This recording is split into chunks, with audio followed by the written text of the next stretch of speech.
ओम श्री साई राम। स्वामीना दिव्य चरण कमलों में मारा कोटि कोटि प्रणाम।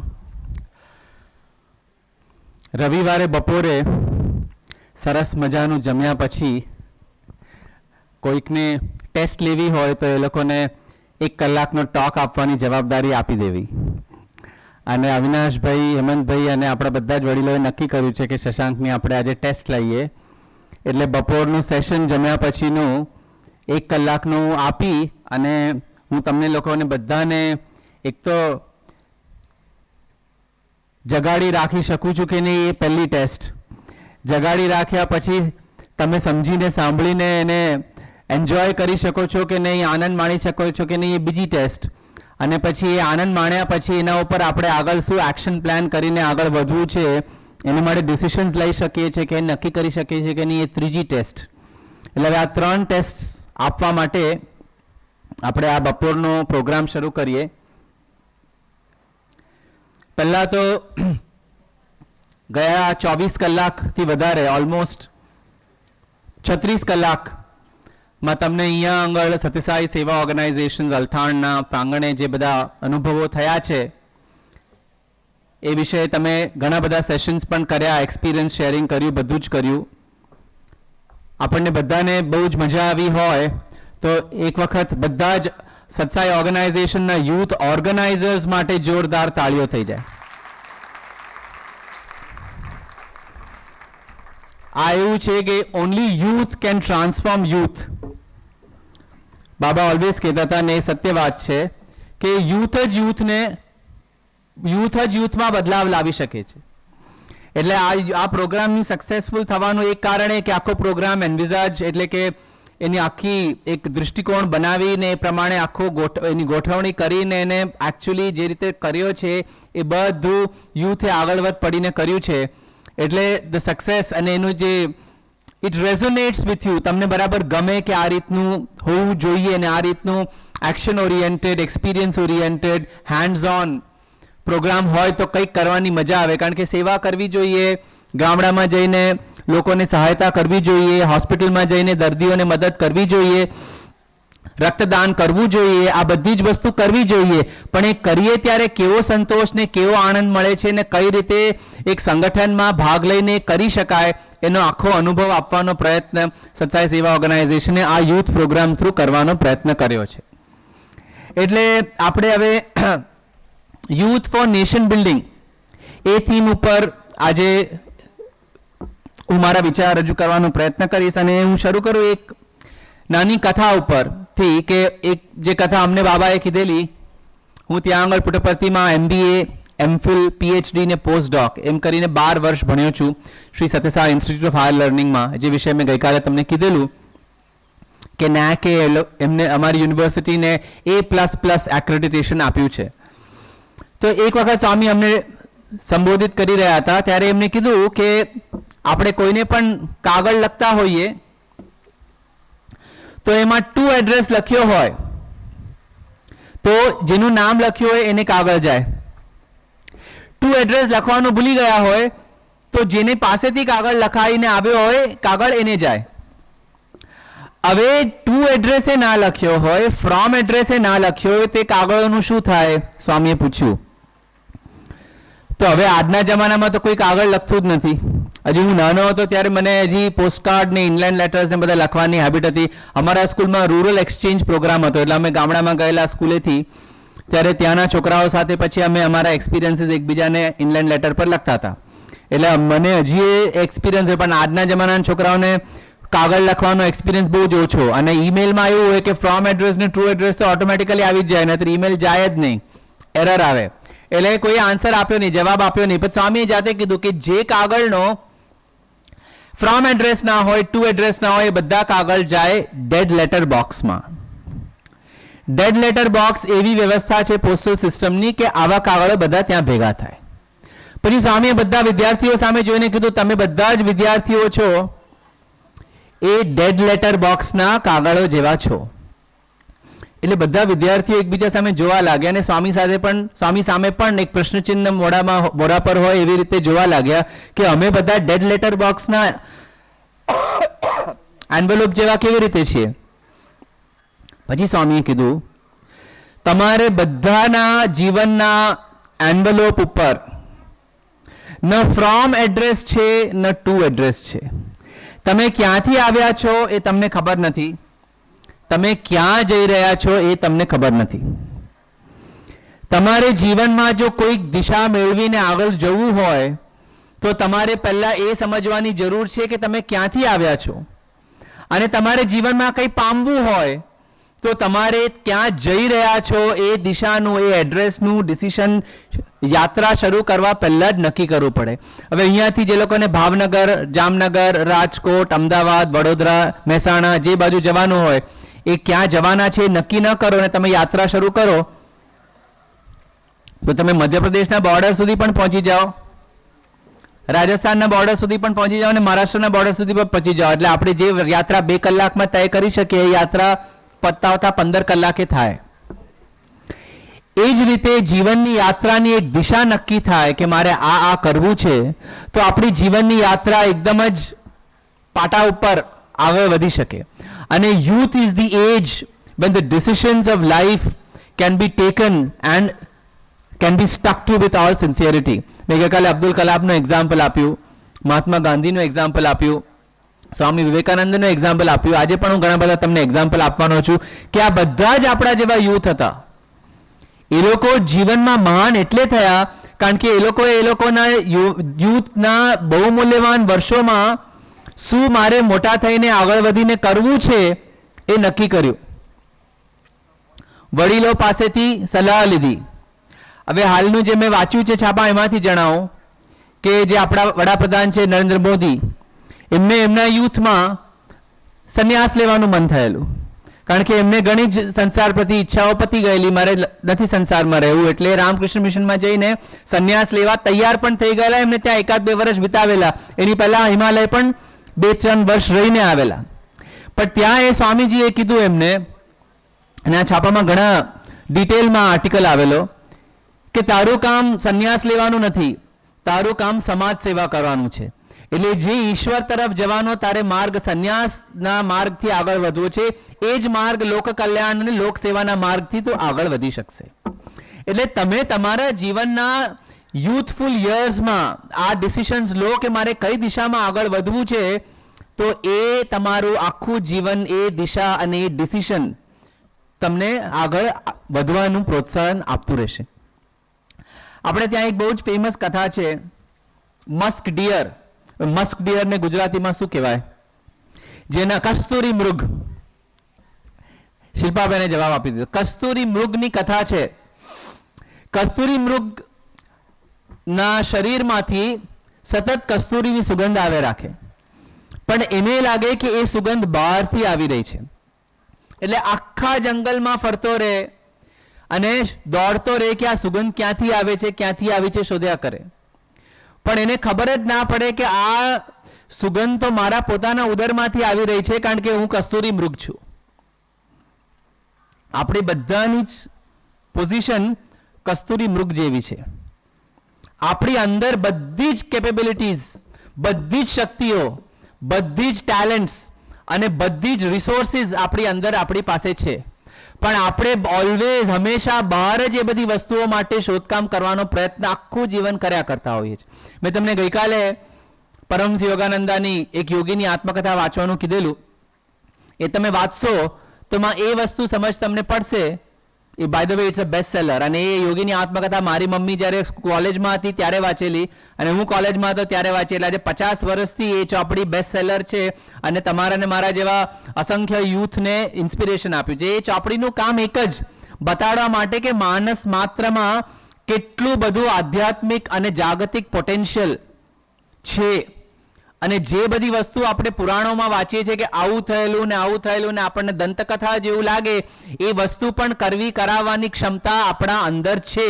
એ અંદર છે એ વસ્તુને ટેપ કરી, એટલે કે એને ઉજાગર કરી અને એને અસ્તિત્વમાં લાવીને એને વાપરવાની જવાબદારી આપણી છે. ને કેવી રીતે કરવું જોઈએ એ એમાં તમને જાણવા મળશે.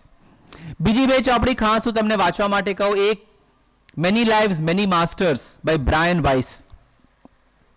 આ ચોપડી તમે પેરાસાયકોલોજીની ચોપડી છે, તમે વાંચશો તો તમને ખબર પડશે કે આપણું જીવન એ ફક્ત આ જન્મ અને આ મરણથી સીમિત નથી. આપણે કેટલાય બધા જન્મોથી આવી રહ્યા છે ને હજી કેટલાય બધા જન્મો સુધી આગળ વધતા જશું જ્યાં સુધી આપણે આપણા જીવનને એક સરખી દિશા નહીં આપીએ.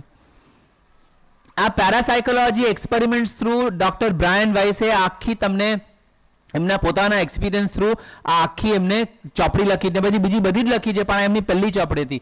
આ પણ ઇન્ટરનેશનલ બેસ્ટ સેલર ચોપડી છે. Many lives many masters, doctor Brian Weiss. Amazon પર કે કોઈ પણ ઈ કોમર્સ, ફ્લિપકાર્ટ, કોઈ પણ ઈ કોમર્સ વેબસાઇટ પર તમને મળશે. બીજી ચોપડી વાંચવાની તો many mansions by Edgar Cayce. Edgar Cayce was a clairvoyant અને 20-22 વર્ષના થયા ત્યારે એમને ખબર પડી ક્લેરવોયન્સ એટલે દૂર જગ્યામાં, બીજાના જીવનમાં, બીજાના ભૂત ભવિષ્ય અને વર્તમાનમાં જે થવાનું છે એની તમને સહજ રીતે જાણકારી મળે. એ એક શક્તિ છે. એ દિવ્ય પુરુષ નહોતા પણ એમનામાં એ જન્મજાત શક્તિ હતી અને 20-22 વર્ષના થયા પછી એમનાની અંદર એમનામાં એવી શક્તિ છે એમને ખબર પડી. આ અર્લી 1900s, આ 19મી સદીના શરૂઆતના વર્ષોના પહેલા 20-25 વર્ષના વખતે એમનું જીવન હતું. ત્યારે એમને એક વસ્તુ ખબર પડી. પછી એ આવતા 40 વર્ષ એમને નહીં 25 થી 30 હજાર લોકોને એમના શક્તિ થ્રુ મફતમાં મદદ કરી છે. અને એ શક્તિથી એમને ખબર પડે હવે કોઈને કંઈ પણ દર્દ હોય, પેટનું દર્દ હોય, માથાનો સતત દુખાવો હોય, કોઈના રિલેશનશિપ્સમાં પ્રોબ્લેમ હોય, કોઈને જોબ ન મળતું હોય તો એને કાગળ લખતા હતા કે ભાઈ મારે આવું પ્રોબ્લેમ છે, આનું શું કારણ.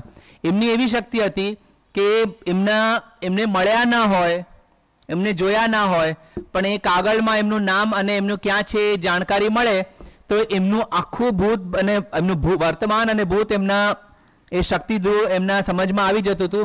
અને પછી એ સમજી શકતા હતા કે આ વ્યક્તિએ આગલા જન્મમાં કે આગલા જન્મમાં શું ખોટું કર્યું છે જેના લીધે એનું અત્યારે આ ભોગવવું પડે છે. આપણે જે કર્મના સિદ્ધાંત વિશે ઓલવેઝ ડાઉટ્સ બધા કોણે જોયું છે, કોણે ખબર છે, એટસેટ્રા જેવા સવાલો આપણે આમાં આવતા હોય છે. એનું આ આખું પેરાસાયકોલોજી થ્રુ આખું એનાલિસિસ કરેલી આ બીજી ચોપડી આ મેં પણ તમારી ઉંમરે વાંચેલી.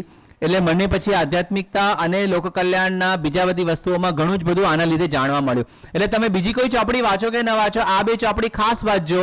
એટલે તમને અહીંયા જે ઘણી જ બધી વસ્તુઓ જે જાણવા મળી છે એનું એના રિલેટેડ તમને શું ક્વેરીઝ હોઈ શકે એ ક્વેરીઝ તમને આમાંથી આન્સર મળી શકશે.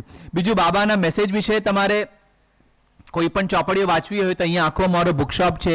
તમારે જે રીતની ચોપડીઓ વાંચવી હોય એ રીતે બાબાએ પોતે લખેલી અને એમને આપેલા ઓલમોસ્ટ 3000 ઉપન્યાસોનું કમ્પાઇલેશન એ પણ બધા અવેલેબલ છે. તમને એમાં પણ રસ હોય તો you can pick it up. There are special books also for youth, my dear students કરીને પણ આખી એક સિરીઝ છે. એમાં બધા સ્વામીએ જે યુથને ડિસ્કોર્સિસ આપેલા એના વિશે પણ બધી માહિતી છે. એટલે એ બધું લિટરેચરના વિશે. તો હવે આપણે આગળ વધીએ કસ્તુરી મૃગથી બીજી કથા પર. આ કથા એટલે આપણે અંદર જ બધી કેપેબિલિટી છે. એ કેપેબિલિટી આપણે છીએ જાણતા નથી એટલે બહાર આખો દિવસ બધું શોધકામ ચાલ્યા કરતો હોય સતત. તો આ કથા એક સિંહના નાના છોકરાની, બચ્ચાની. એ એના મમ્મી પપ્પાના ગ્રુપથી જુદો પડી ગયો અને જુદો પડીને એક બકરીના ઝુંડમાં ખોવાઈ ગયો. એના મમ્મી પપ્પા એને શોધવાની કેટલી પ્રયત્ન કર્યા પણ મળ્યો નહીં. એ બકરીના ઝુંડમાં ખોવાઈ ગયો અને બકરીના ઝુંડમાં ખોવાઈને એ બકરીના ઝુંડમાં જ મોટો થવા લાગ્યો. એ મોટો થતા થતા આખા સિંહની સાઈઝનો થઈ ગયો પણ એને બધો વ્યવહાર અને આચરણ ને બોલવાની શૈલીને બધી બકરી જેવી. એટલે પેલી બકરીઓ મેં કરે એટલે આ સિંહ થઈને પણ મેં કરતો હતો. એક દિવસ બીજા એક ઝુંડનો સિંહે આ બકરીના ઝુંડ પર હુમલો બોલ્યો અને એને જોયું કે આ બકરીના ઝુંડમાં ઓલરેડી એક મોટો સિંહ છે પણ એ જે બકરી સિંહ હતો, આપણે એને બકરી સિંહ કહીએ, બકરી સિંહ હતો એ આ બીજા સિંહને જોઈને ભાગવા લાગ્યો. મને નહીં મારો, મને નહીં પકડો, મને નહીં જવા દો એમ કરીને દોડવા લાગ્યો. એટલે આ સિંહને થયું કે આ બકરી સિંહને હું પહેલા પકડીને જાણું કે એનો પ્રોબ્લેમ શું છે. એને આ બકરીઓને પકડીને ખલાસ કરી નાખવી જોઈએ એનું પેટ ભરવા માટે પણ એ બકરીઓ સાથે દોડી રહ્યો છે, એનું કારણ શું છે. એટલે બકરી સિંહને પેલા મોટા સિંહે પકડી અને લઈ ગયો એક નાના તળાવ પાસે, અને તળાવ પાસે લઈ જઈને કહ્યું કે એ કીધા તને શું થયું છે, તો કેમ આવી રીતે વર્તે છે? તો કે ના ના મને નહીં મારો, મને જવા દો, મને જવા દો, બસ એક જ વાત. એટલે પછી પેલા સિંહે પેલા બકરી સિંહનું મોઢું પકડ્યું અને તળાવમાં એનું મોઢું બતાડ્યું. એ તળાવમાં એનું મોઢું જોયું ત્યારે પેલા બકરી સિંહને ખબર પડી કે હું અને ઓરિજિનલ સિંહ સરખા લાગે છે. પેલા ઓરિજિનલ સિંહે બકરી સિંહને કીધું, જો આપણે બે સરખા છીએ કે નહીં? તો કે હા આપણે બે સરખા છીએ.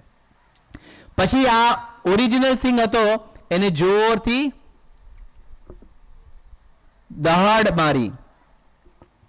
એટલે પેલાને કીધું, જો હું તારા જેવું લાગુ છું તો હું એટલે મોટેથી દહાડી શકું છું ને, હવે તું પણ દહાડીને બતાડ. એટલે પછી આ બકરી સિંહે એના જીવનમાં પહેલી વાર મોટેથી દહાડ મારી. ત્યારે એને ખબર પડી કે એનામાં ઓરિજિનલ સિંહ જેવી બધી જ કેપેબિલિટીઝ છે. ત્યારે પેલા બકરી સિંહ એ બકરી થવાનું કામ છોડી અને ઓરિજિનલ સિંહ થવાનું કામ શરૂ કર્યું અને પેલા ઓરિજિનલ સિંહ સાથે સિંહના ઝુંડમાં પાછો જોડાવા જતો રહ્યો. હવે આ કથાનું મોરલ શું? આ કથાના બકરી સિંહ એટલે આપણે બધા બકરી સિંહ જેવા છીએ. અને બકરી સિંહ જેવા કેમ છીએ? કારણ કે આપણે બધા બકરીની જેમ વર્તન કરી રહ્યા છે. આપણી પાસે કોઈ ઓરિજિનાલિટી છે જ નહીં.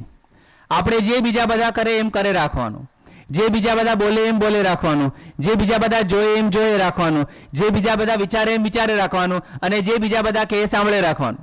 આપણામાં કોઈ ઓરિજિનાલિટી છે જ નહીં. અને ઓરિજિનાલિટી નથી એનો જ પ્રોબ્લેમ એ છે કે દેશમાં આજે આટલા બધા પ્રોબ્લેમ્સ ચાલી રહ્યા છે. આ ઓરિજિનલ સિંહ એટલે કોણ? આ ઓરિજિનલ સિંહ એટલે બાબા જેવા અવતાર પુરુષો જે પૃથ્વી પર આવે અને આવી અને આપણને દહાડીને બતાડે કે હે બકરી સિંહો, તમારા બધામાં દિવ્યતાનો ગુણ ભગવાને આપેલો જ છે. એ દિવ્યતાના ગુણને પહેલા જાણો, એને સ્વીકારો અને એનો ઉપયોગ કરીને તમારા જીવનને એક દિશા આપો. અને દિશા આપ્યા પછી એ જીવનને એ દિશા તરફ વાળીને આગળ વધો. એ જાતનો અવસર ઈશ્વરે તમને બધાને જ આપ્યો છે. તમે આ પૃથ્વી પર બકરી થવા નથી આવ્યા, તમે આ પૃથ્વી પર સિંહ થવા આવ્યા છો. અને સિંહ થઈને બધાને દહાડીને એક દિશા બતાડવા આવ્યા છો કે માનવ માત્રમાં અને માનવ જાતિમાં કેટલી ક્ષમતા છે સારું કામ કરવાની અને આ પૃથ્વીને એક સુંદર જગ્યા બનાવવાની. આ છે આ કથાનું મોરલ. અને આ જ મોરલ માટે આપણે આખા લીડરશિપની થીમ ઉપર બધા ટોક્સ, પ્રોગ્રામ્સ, ઇવેન્ટ્સ બધું જ રાખ્યું છે. આપણે બધા લીડરશિપનું ગઈકાલે ડિટેલમાં એનાલિસિસ કરી. મને ઘણા બધા આવીને કીધું મને તમારા વોચની સ્ટોરી બહુ ગમી. વોચનું એક્રોનિમ જે છે એને તમે એક એક વર્ડ છૂટા પાડી, શબ્દ છૂટા, એના આલ્ફાબેટ છૂટા પાડીને સમજાવ્યું. એ ગમ્યું, એ જાણ્યું. પછી એમાં આપણે બીજા સાથે શેર કરી. તમારા કોલેજમાં, તમારા ગ્રુપ્સમાં, તમારા ક્લાસમાં, તમારી ક્લબ્સમાં, યુથ ક્લબ્સ હોય એમાં એનું ડિસ્કશન કરી અને તમે એને કેવી રીતે એક્શનમાં મૂકી શકો, એ જ્યારે થાય ત્યારે આ તમે સાંભળેલું જાણેલાનો ખરો ઉપયોગ થયેલો કહેવાય. કારણ કે આપણે કોઈ સારું પિક્ચર જોયું હોય તો બધાને જઈને કહેતા હોય કે અરે આ તો બહુ જ સરસ પિક્ચર છે, એનું rating 4.5 out of 5 times of ઇન્ડિયામાં. તો આપણે એવી જ રીતે સારી વસ્તુ પણ જાણ્યા હોય, શીખ્યા હોય તો લોકોને જઈને કહ્યા હોય. મેં એવી સંસ્થામાં ગયેલા કે જે લોકોએ છેલ્લા 50 વર્ષમાં 1 કરોડ ભારતીયોને નિઃશુલ્ક સેવા આપી છે અને હજી પણ એ લોકો કાર્ય કરી રહ્યા છે. તો આપણે પણ આપણી રીતે કંઈ કરવું જોઈએ. આપણે આપણી રીતે કરીએ કે આપણે એ લોકો સાથે જોડાઈએ કે કઈક રીતે એના મિકેનિઝમ્સ નીકળે એ પછીની વાત છે, પણ પહેલા કરવું જોઈએ એ નક્કી કરવાનું જરૂર પહેલી છે. We are always a part of the problem. The whole objective of this program is to enable us to be a part of the solution. આપણું કામ છે, જો ભારતને એ અભિમાન હોય કે આપણામાં, આપણા દેશમાં, દુનિયામાં સૌથી વધારેમાં વધારે યુથનું પોપ્યુલેશન છે, તો એ યુથે સૌથીમાં વધારે સોલ્યુશન્સ દેશને, દુનિયાને આપવાની ક્ષમતા છે. એટલે એનું આપણને અભિમાન છે. જે યુથ આખો દિવસ પોતાના કાર્યોમાં જ બિઝી રહેવાના હોય અને લેટેસ્ટ ફિલ્મ શોઝ જોઈને, લેટેસ્ટ ડ્રામાસ જોઈને, લેટેસ્ટ ટેલિસિરિયલ્સ જોઈને એમાં જ આપણે એન્ટરટેનમેન્ટમાં, મોજ મજામાં સમય વ્યતીત કરવાના હોય, તો એ યુથ એજનું, યુથ એનર્જીનું, યુથ આઈડિયાઝનું, યુથ ઇનોવેશનનું કશું જ કામ નથી. So if we are truly proud of ourselves, we should make use of the talents and resources which we are truly proud of. And that is the opportunity we have now between the age of 15 and 40 mainly.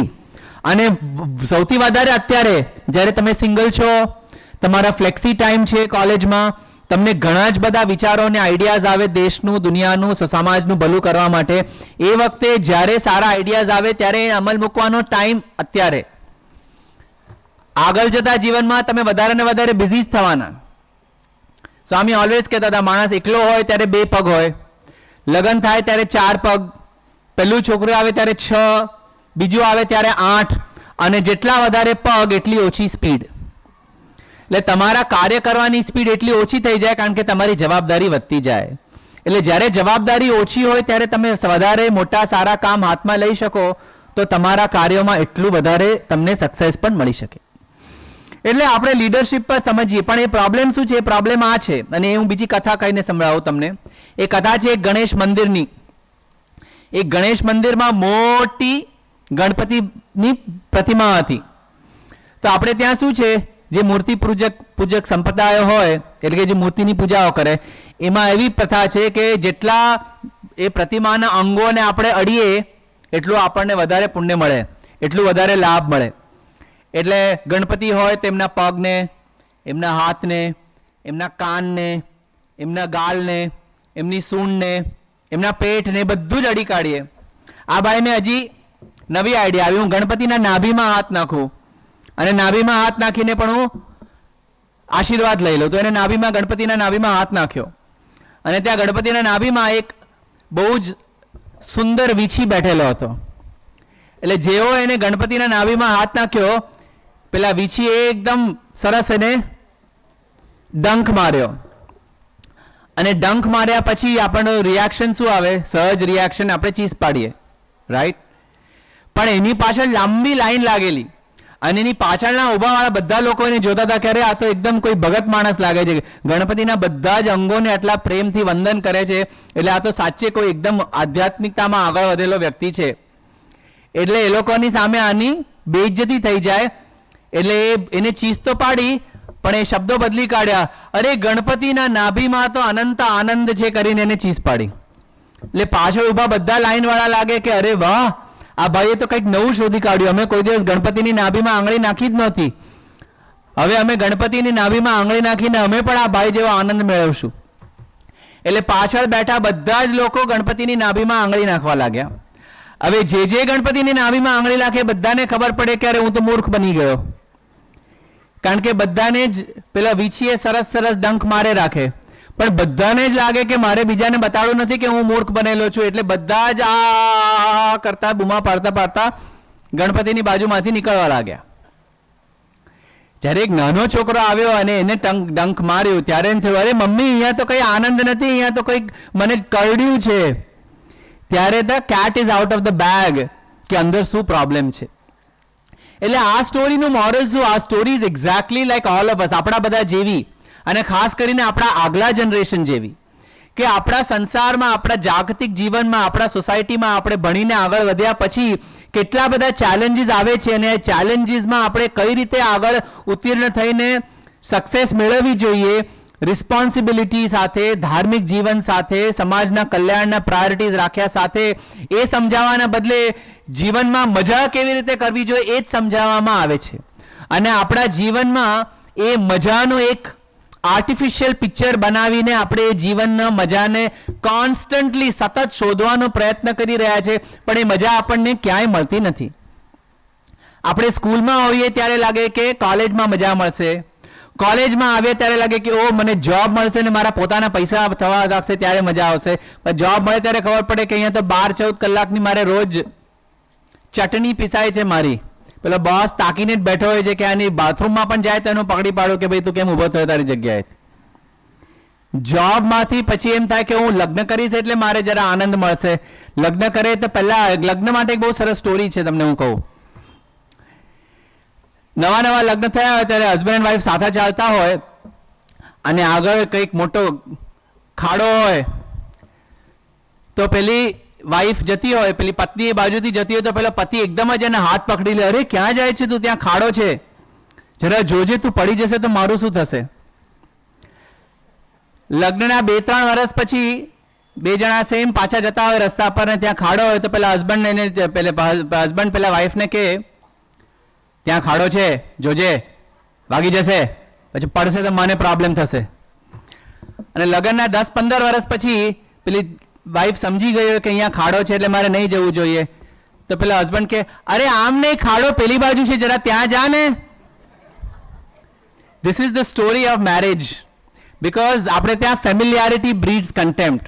એટલે હું મેરેજની institution વિશે મજાક નથી ઉડાવતો, પણ આપણા જે બધા hi fi expectations હોય છે, marriage is a commitment, marriage is sacrifice, marriage is adjustment, and marriage is love for the other person without any expectations in return. These are the value systems which India has perpetuated for the last thousands of years. પણ આપણે પાશ્ચાત્ય પદ્ધતિઓને અપનાવીને આપણું જીવન જીવવાનો પ્રયત્ન કરીએ એટલે પછી આપણા બધા જ ના મેરેજીસમાં આવા પ્રોબ્લેમ્સ આવવાના, કારણ કે ત્યાં આગળ જો એ લોકોની રીતે ન થાય તો સીધા જાય કોર્ટમાં, એટલે 50% લોકોના વિદેશોમાં ડિવોર્સ થયેલા હોય છે. એટલે આપણે લગ્નમાં આનંદના આ રાહ જોઈએ, એ આનંદ પછી આપણે છોકરાઓ થાય એ લોકોને મોટા થવામાં આનંદ જોઈએ. At every stage in life we are expecting for joy, but we are never enjoying what we have. We are always looking for the next. આપણે કોઈ દિવસ એનાલાઇઝ કર્યું છે કે આપણને જે મળ્યું છે એમાં કોઈ દિવસ આનંદ મેળવવો જ ના હોય, આના પછી જ એમાં આનંદ મળશે, એમાં આનંદ મળશે. કારણ કે આપણે જે વસ્તુમાં આનંદ મળે છે એ વસ્તુ આપણે મેળવી ત્યારે ખબર પડી કે અરે મેં જેટલો એક્સપેક્ટ કરેલું એટલો આમાં આનંદ છે જ નહીં, એટલે આપણે પછી એમાંથી થાકીને કહીએ હવે બીજા કશામાં. એટલે પણ એનો આન્સર સિમ્પલ છે, એનો આન્સર એ છે કે આનંદ વસ્તુમાં છે જ નહીં, આનંદ તમારી અંદર છે. એ તમે એ આ વસ્તુના કોન્ટેક્ટમાં આવો એટલે તમારો આનંદ, અંદરનો આનંદ એટલો આવિર્ભવિત થાય, પણ એ થોડો થોડો જ આવિર્ભવિત થાય. એ પૂર્ણપણે ક્યારે આનંદ આવિર્ભવિત થાય? જ્યારે આનંદ વસ્તુ સાથે નહીં, એક દિશા સાથે જોડાય. કારણ કે એ વસ્તુ આટલો જ આનંદ આપવાની ક્ષમતા ધરાવે છે, પણ એ દિશા તમને એક જાતનું જીવનભરનો સંતોષ આપીને કાયમનો આનંદ આપવાની ક્ષમતા ધરાવે છે. એટલે લીડરશિપનું ફર્સ્ટ ઓબ્જેક્ટિવ ઇઝ કે you don't have to be a complaining leader. આપણે ત્યાં બધા લીડર કમ્પ્લેન કર્યા કરે, આ આમ નથી થતું, પેલું તેમ નથી થતું. જે રાજ્ય કરતા હોય એ શું ખોડખાપણ એ લોકોના કાર્યમાં કાઢે રાખે. અરે પણ તમે હતા ત્યારે તમે શું કર્યું, અને તમને જ્યાં કરવાનો અવસર મળે ત્યાં તમે શું કરી રહ્યા છો? આપણે આપણા જીવનમાં જોઈએ, બીજાની ભૂલ કાઢવાને બદલે આપણે આપણું જીવન કેટલું સુંદર કરી શકીએ. એટલે the first kind of leader is complaining leader. 60% belong to this category. Next kind of leader is explaining leader.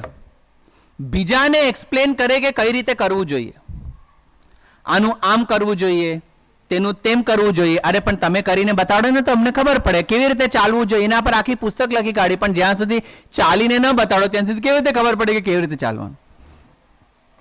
35% of the category of leaders belong to this category, explaining leader. Last category of leaders, inspiring leaders.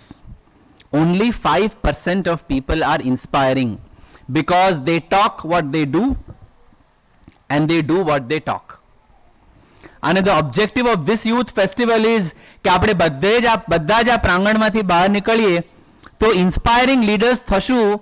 એ પ્રણ લઈને બહાર નીકળીએ કે બહારના સમાજમાં જે લોકો આપણને જોશે એ લોકો સમજશે કે આ વ્યક્તિ, આ બહેન, આ ભાઈ જે કહે છે એ કરે છે, અને જે કરે છે એ જ કહે છે, અને બે વસ્તુ સારી છે.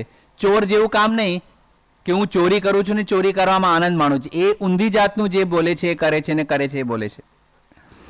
એટલે એ જ વિષય પર એક કથા તમને કહું કે આ કેવી રીતે થઈ શકે. એક ચોર હતો ને, એટલે મેં ચોરીની વાત કરી. એને એ ક્યાંક જતો હતો આમ, અને એને કોઈ ગુરુજીની વાતો સાંભળવાનો અવસર મળ્યો. એ ગુરુજી ધર્મબોધ આપતા હતા, આધ્યાત્મિકતાની વાતો કરતા હતા. એટલે એમ થયું કે આ ગુરુજી તો બહુ સારી સારી વાતો કરે છે, અને એ સારી સારી વાતો મને પણ સાંભળવાની ઈચ્છા થાય છે. એટલે જ્યાં અંદર બધા હતા એ બધા બહાર નીકળ્યા પછી એ ગુરુજી પાસે ગયો. એ ગુરુજી એને પૂછ્યું કે તમારે શું જાણવું છે, તમે કોણ છો, તમે શું કરો છો?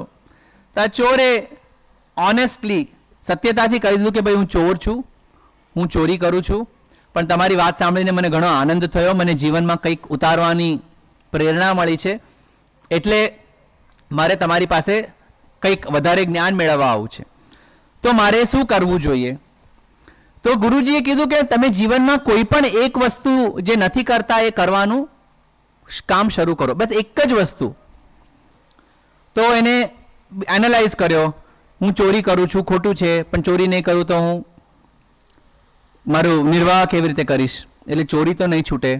હું ચોરી પીધા કર્યા પછી દારૂ પીઉં છું, એ દારૂ પીઉં છું એટલે મેં ચોરી કરી એ ભૂલીને મારું જે ગિલ્ટ છે અંદરનું એ ભૂલાઈ જાય છે, એટલે એ પણ નહીં ચાલે.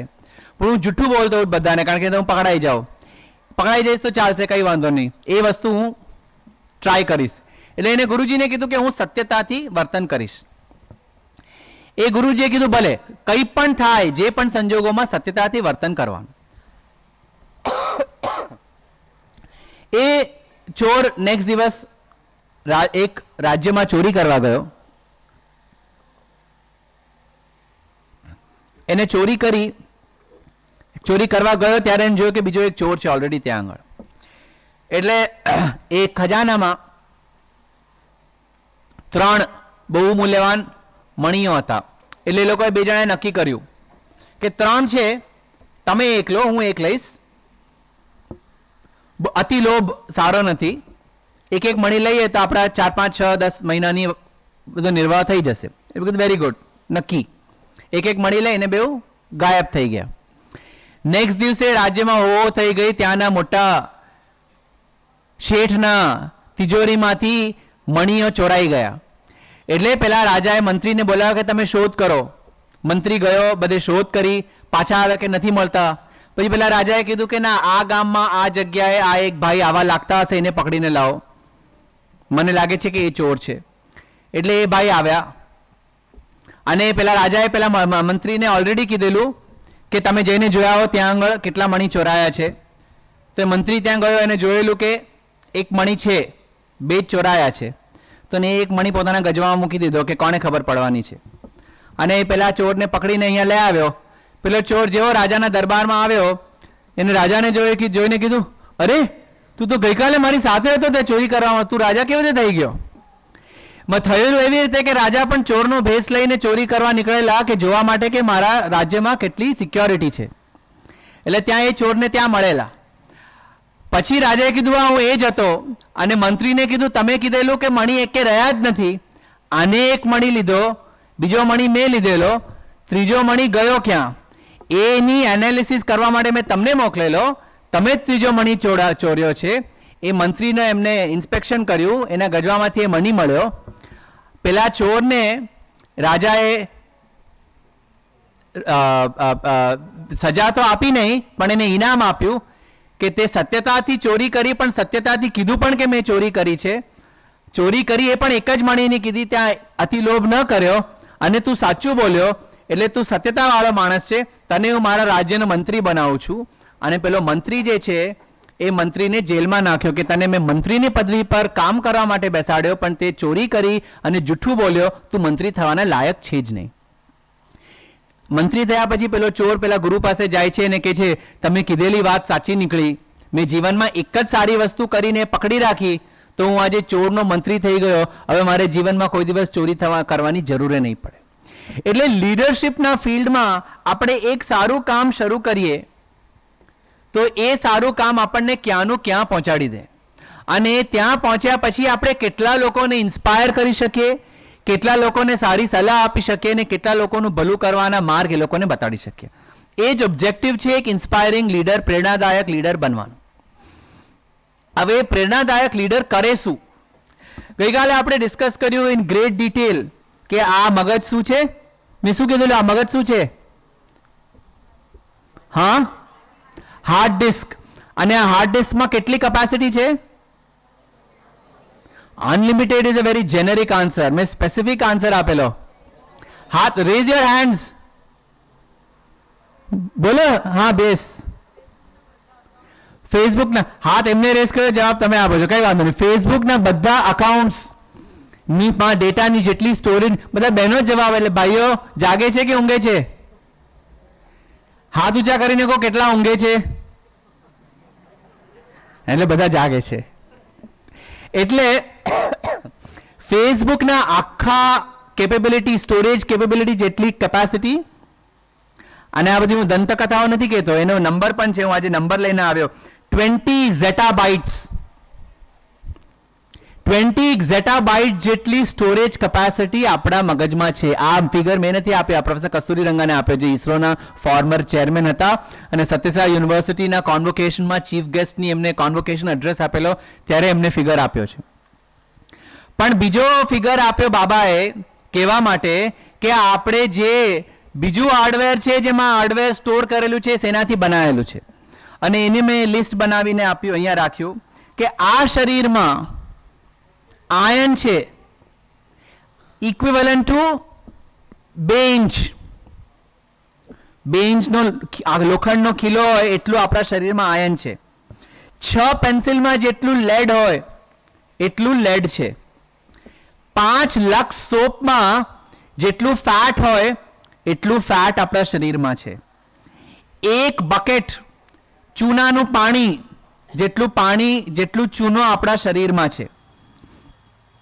900 દિવાસળીઓમાં જેટલું ફોસ્ફરસ હોય એટલું ફોસ્ફરસ, અને થોડું ઘણું સલ્ફર.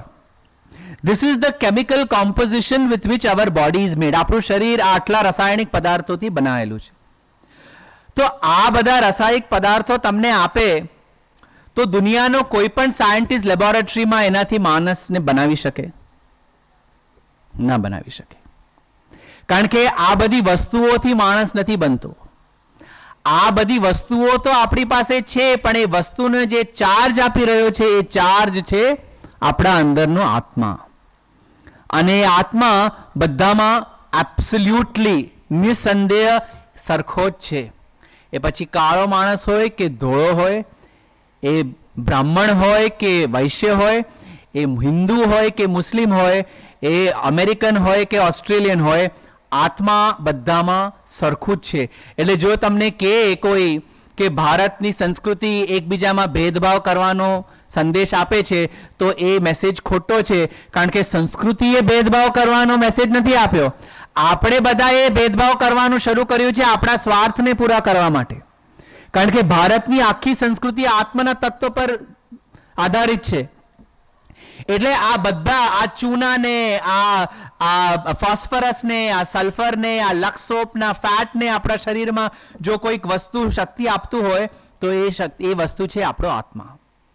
અને કેન ઉપનિષદમાં એક તુલના આપી છે કે જો આ આંખમાં જોવાની શક્તિ હોય તો માણસ મરી ગયો હોય પછી એને કશું દેખાતું કેમ નથી?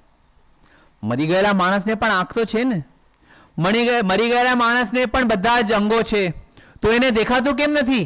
એ બોલી કેમ નથી શકતો? એ આચરણ કઈ વસ્તુ, હાથ પગ કેમ હલાવી નથી શકતો? બધું બરાબર હોવા છતાં એ માણસ મરી ગયેલો કેમ કહેવાય છે? કારણ કે એની અંદરનો આત્મા એ શરીરને છોડીને જતો રહ્યો, એટલે એ માણસ મરી ગયો. એનો અર્થ એ કે આપણા અંદરની વેલ્યુ જ્યાં સુધી આપણા અંદરનો આત્મા છે ત્યાં સુધી છે. એ આત્મા જાય પછી આપણે આ કોઈ પણ વસ્તુની વેલ્યુ નથી. તો પછી આપણે આ બધી વસ્તુઓ જે આત્માના થ્રુ ચાલી રહી છે એને આટલું બધું એક્સ્ટ્રાઓર્ડિનરી ઇમ્પોર્ટન્સ આપવાની જરૂર, કે આત્માને સંતોષ મળે એવી વસ્તુઓ કરવાની જરૂર. કારણ કે આપણે જ્યારે જશું ત્યારે જે બધી આ વસ્તુઓને સંતોષ મળે છે એ બધી, મેં ગઈકાલે વિભૂતિનું એક્ઝામ્પલ આપેલું ને, શું થશે? એશ. અને hopefully hour next generation will offer that ash back to the Ganges. કારણ કે આજકાલ નવી પ્રથાઓ થઈ છે. હું જ્યારે સ્મશાને જાઉં એ થોડી એક બેગમાં માય એટલી જ અસ્થિઓ લેતા હોય છે, બાકીની અસ્થિ સ્મશાનમાં મૂકીને આવી જતા હોય છે, અને એ સ્મશાનવાળા બધી અસ્થિઓ કચરાના ડબ્બામાં નાખતા હોય છે.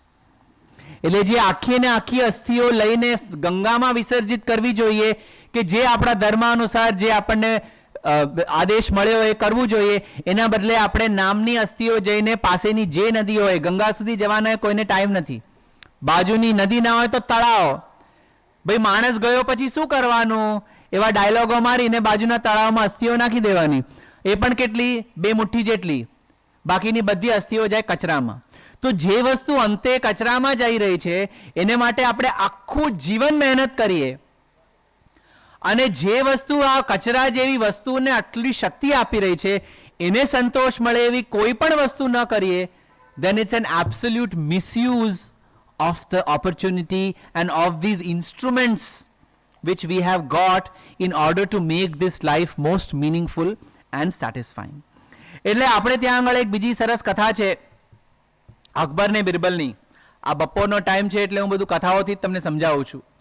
બીજા બધા સ્પીકર શું કરે, આપણે એક્સરસાઇઝ કરીએ, ચલો બધા ઊભા થઈ જાઓ, હાથ આમ કરો, આમ કરો. અત્યાર સુધી એની જરૂર નથી પડી એટલે મેં એટલે જ કીધું કે જે લોકો ઊંઘતા એ લોકો હાથ ઉપર કરો, એટલે કોઈ એ ન કરે એટલે બધા જાગે છે. નહીં તો ઊંઘમાં ને ઊંઘમાં હાથ ઉપર કરી નાખે કે હા ભાઈ ચલો અમારે નોટ અવેક. અકબર ને બિરબલની કથા. અકબરે એના રાજ્યમાં પૂછ્યું સૌથી યુઝલેસ વસ્તુ કઈ? તો કોઈએ કીધું કુકડાનું માથું, કોઈએ કીધું બકરીનું માથું. બિરબલ ઉભા થયા. બિરબલે કીધું જહાંપના સૌથી યુઝલેસ વસ્તુ મનુષ્યનું માથું. એટલે બધા જ એકદમ જ ગુસ્સે થઈ ગયા. મનુષ્યનું માથું યુઝલેસ કેવી રીતે હોઈ શકે? બિરબલને કીધું હું તમને 24 કલાક આપું છું, તમે પ્રૂવ કરીને બતાડો. તો કે હા હું પ્રૂવ કરીને બતાડું. બિરબલ 24 કલાક પછી પાછા આવ્યા.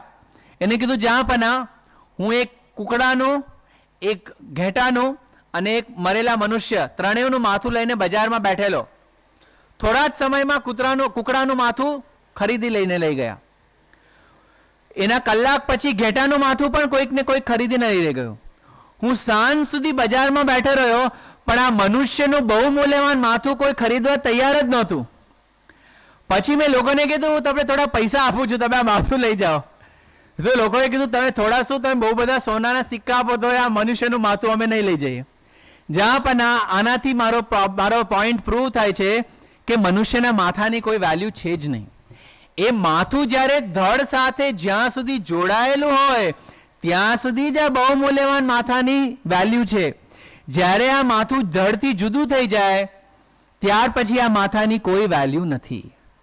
તો જ્યાં સુધી આ ધડ અને માથું એક છે ત્યાં સુધી આપણે આ શરીરનો બહુ મૂલ્યવાન ઉપયોગ કરીએ તો સારું, કે પછી આપણે આ શરીરને માથાને જે ગમે છે કરી રાખીએ કે જ્યારે શરીરને માથું અલગ થઈ જાય ત્યારે આપણને અફસોસ થાય કે મેં ખાલી મજા કરી, બીજી કોઈ કામ કર્યું નહીં. અને એ ડિસિઝન બીજું કોઈ જ નહીં લઈ શકે. એ ડિસિઝન લેવાનું તમારે. કારણ કે આપણા શાસ્ત્રોમાં કહેવાય છે કે આ શરીર શેને માટે મળ્યું છે? પરોપકારાય ફલંતિ વૃક્ષઃ. ઝાડ બીજા માટે ફળ આપે છે. પરોપકારાય વહંતિ નદ્યા. નદી બીજા માટે પાણી આપે છે. પરોપકારાય દુહંતિ ગાવઃ. ગાય બીજા માટે દૂધ આપે છે. એના બછડાનું દૂધ પણ આપણે પી જઈએ છીએ અને બિચારી ગાય કંઈ બોલતી નથી. અને પછી ગાય ઉપર બધા આર્ગ્યુમેન્ટ કર્યા રાખે પણ ગાયની ત્યાગ ભાવના કોઈને શીખવી નથી. આપણે ત્યાં ગાયને વંદન કરવાનું કારણ એ કે માણસ બે જ વ્યક્તિનું દૂધ પીએ, એક પોતાની માતાનું ને બીજી ગાયનું, એટલે ગાયને માતા તુલ્ય કહેવામાં આવી છે. તો આપણે ગાય પાસે ને મા પાસેથી એ ત્યાગ શીખીએ તો આ બધા આર્ગ્યુમેન્ટ કરવાની જરૂરત જ ના પડે. તો જે રીતે ઝાડ, નદી અને ગાય ત્યાગની ભાવનાથી બતાડી રહ્યા છે કે કઈ રીતે કરવું જોઈએ, એ જ રીતે પરોપકારાર્થમ ઇદમ શરીરમ. માણસનું શરીર મળ્યું છે બીજાને સારું કરવા માટે જ, બીજાને ઉપકાર કરવા માટે જ માણસને પોતાનું શરીર મળ્યું છે. પોતાનું સારું તો આપણે સ્વાભાવિક રીતે કરશું જ, પણ પોતાનું સારું કર્યા પછી બીજાનું સારું નહીં કરીએ તો એનો અર્થ એ કે આપણે રોલ્સ રોયસની ગાડી લીધી પણ ગેરેજમાં મૂકી રાખી, એને શણગારે રાખી, એને સરસ સરસ બધા એક્સેસરીઝ લગાડ્યા, એને વ્હીલ કેપ લગાડ્યા, એમાં મ્યુઝિક સિસ્ટમ બેસાડી, પણ એ રોલ્સ રોયસની ગાડી આપણે સુરતથી અમદાવાદ, અમદાવાદથી દિલ્હી, દિલ્હીથી કલકત્તા ચલાવી નહીં તો પછી એ રોલ્સ રોયસ ગાડી લીધેલાનો ફાયદો શું? આપણું શરીર છે રોલ્સ રોયસ ગાડી, એને ઉત્તમોત્તમ રીતે આપણે શણગારીએ પણ એને જો કામે ન લગાડીએ તો એ રોલ્સ રોયસ ગાડીની કોઈ વેલ્યુ છે નહીં. એટલે આપણે પણ કરીએ શું કે ભાઈ આ બધું ક્યારે થાય? જ્યારે મને ઈશ્વરનો અનુગ્રહ મળે. એટલે હું શું કરું? હું તિરુપતિ જાઉં અને બધા વાળ મૂડી કાઢું. અરે ભાઈ, વેંકટેશ્વર પાસે પોતાના અતિ સુંદર વાળ છે. તિરુપતિ બાલાજીને તમારા ગંદા લીખવાળા વાળ નથી જોઈતા. એ લાઈસી લગાડીને કાઢવા પડે છે, એટલે ગંધરા વાળ છે આપણાને, આપણે તોય ભગવાનને આપીએ છીએ. ભગવાનને તમારા વાળ નહીં જોઈએ, ભગવાનને તમારા અંદરની દુર્ગુણોની ભાવના જે છે એ અર્પણ કરવાનો છે. કે તમારા અંદરના દુર્ગુણો છે, જે તમારી વીકનેસ છે, એ તમે ત્યાં તીર્થ સ્થળે જાઓ તો આપીને આવી જાઓ કે મારે હવે આ ભૂલો નથી કરવી, એની મને શક્તિ આપો, હું તમને અર્પણ કરું છું. ભગવાન કે મને આપી દો, તમારા જે દુર્ગુણો છે મને આપી દો, હું સ્વીકારવા તૈયાર છું, કારણ કે તમારા દુર્ગુણો સ્વીકારવાની કેપેસિટી ખાલી મારામાં જ છે.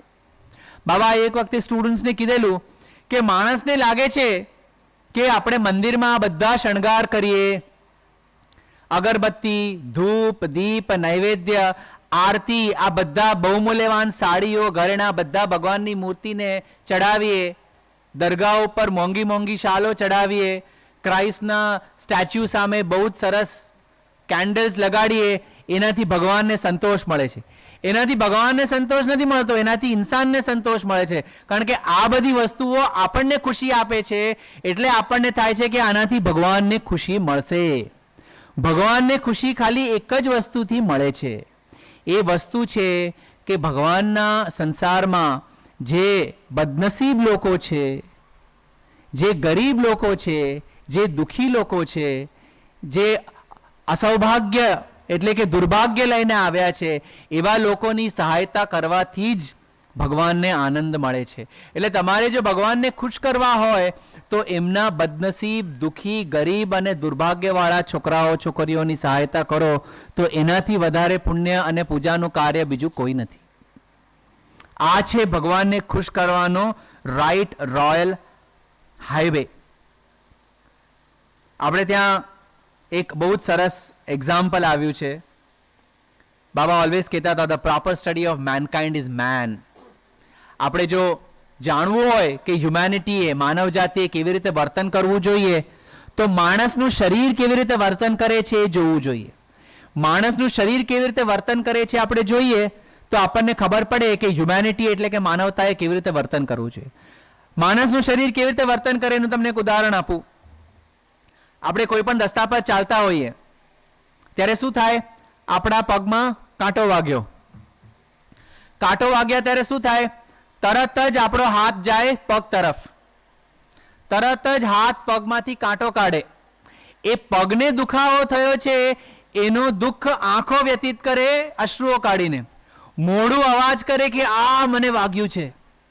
આખા શરીરના જુદા જુદા અંગોમાં કેટલું કોઓર્ડિનેશન છે કે આખા શરીર એકબીજાને જુદું નથી ગણતું. આખું શરીર એક જ વ્યક્તિનું છે. હાથ, પગ, મોઢું, નાક, આંખ, કાન, જીભ, આ બધા જુદા જુદા બોડી પાર્ટ્સ છે ને, પણ બધા કનેક્ટેડ છે. એટલે એકને પણ કંઈ દુઃખ થાય તો બીજું તરત જ સપોર્ટમાં, સહાયતામાં, દુઃખમાં અને સુખમાં સહભાગી થઈ જાય. કંઈ પણ ખાટી વસ્તુ મોઢામાં આવી હોય તરત જીભ બહાર કાઢીને આપણે મોઢામાંથી થૂકી કાઢીએ. કેમ? તો કે જીભને જે ખટાશ મળી છે, જીભની ઈચ્છા નથી કે એ ખટાશ પેટમાં જાય. એટલે શરીર કેટલું ફેન્ટાસ્ટિક કોઓર્ડિનેશન સાથે કાર્ય કરી રહ્યું છે.